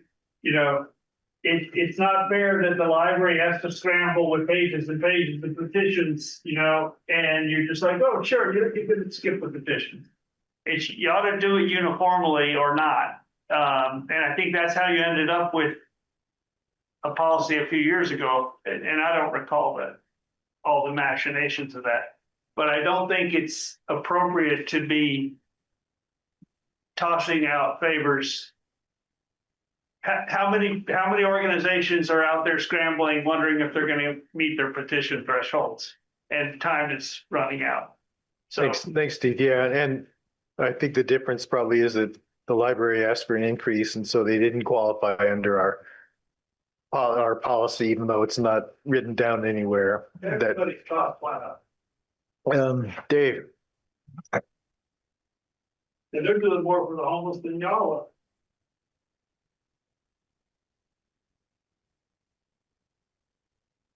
Oh, there we go. There we go. Hey, this is like voting on Mother Teresa. Are you kidding? Those guys are great. CVHHH, I want you to hear me. Because of you, my mother, who was a lifelong smoker and ate carbohydrates 10 times a day, lived to be 95. And because of you, my father lived to be 98. So how much are they worth? Oh, they're worth more than $23,000 to me. So I support them in every way, shape, and form. Thank you. Thanks, Dave. Folks, does anyone want to make a motion? Yes, I move that we approve the request to waive the need for a petition to put CVHHH funding request on the ballot. Second. Okay. Any debate? You know, someone could, if this passes, someone could make another motion to say, let's take a bigger view at this entire policy before we get anywhere close to budget season next year. Yeah, I mean, I think Carrie's point is well made and well taken. You know, I think it warrants taking a look at it to make sure that it's equitable, but given where we are this year in the history of this, I have no problem voting for it this year, but I do think it's worth taking a look at the policy. Anything else before you vote?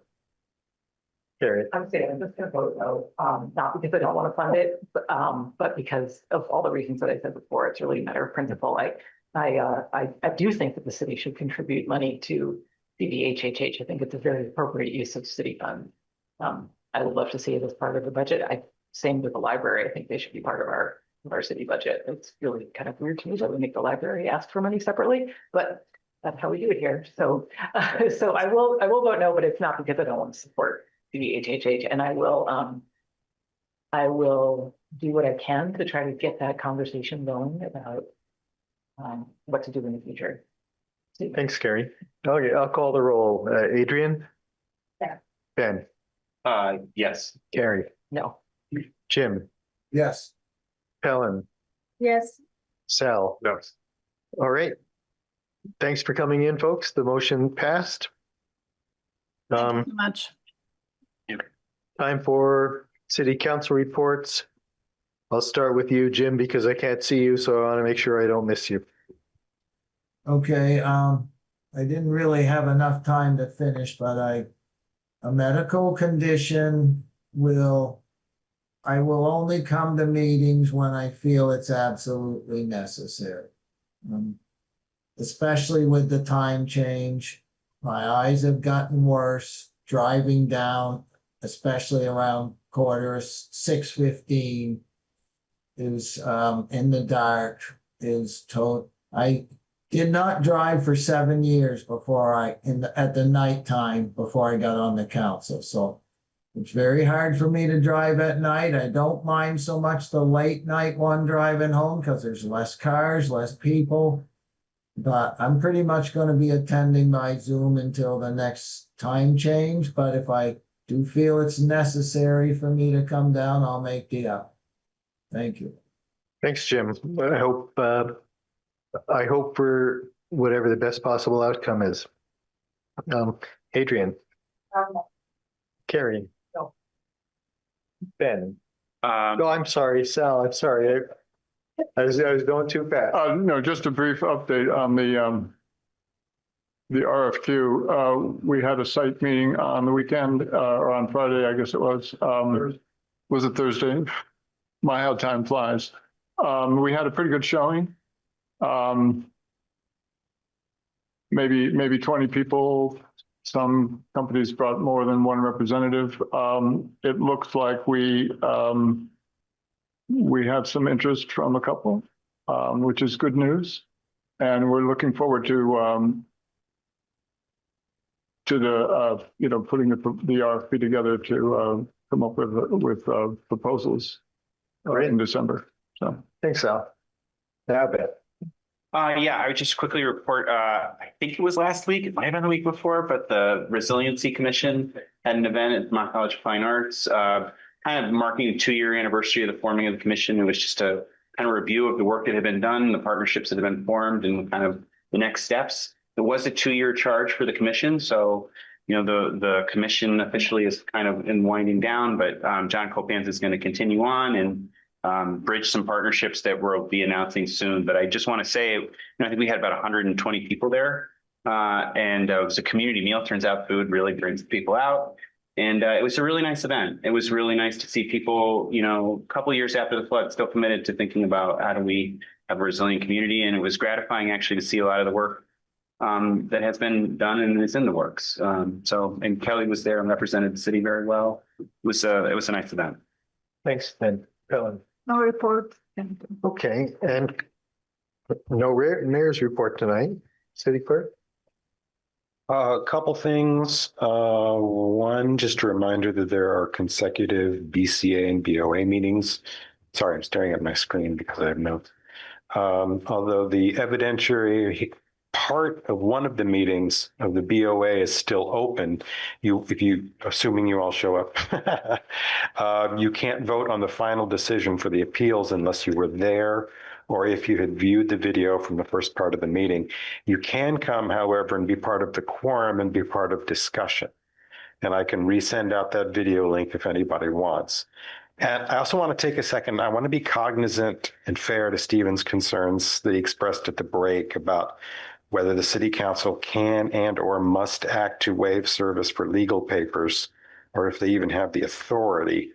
But poking around the internet, so take this with a huge grain of salt because I need to talk to the attorney, it looks like the council may need to designate an official person to specifically receive legal papers like this, either me or the treasurer or the manager, because nobody automatically is. I thought it was automatically me.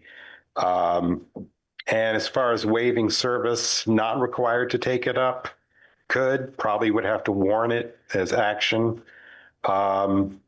Anyways, it's not a definitive source, so I want to get this right. I'm going to talk to the lawyer. Thanks, John. Manager's report.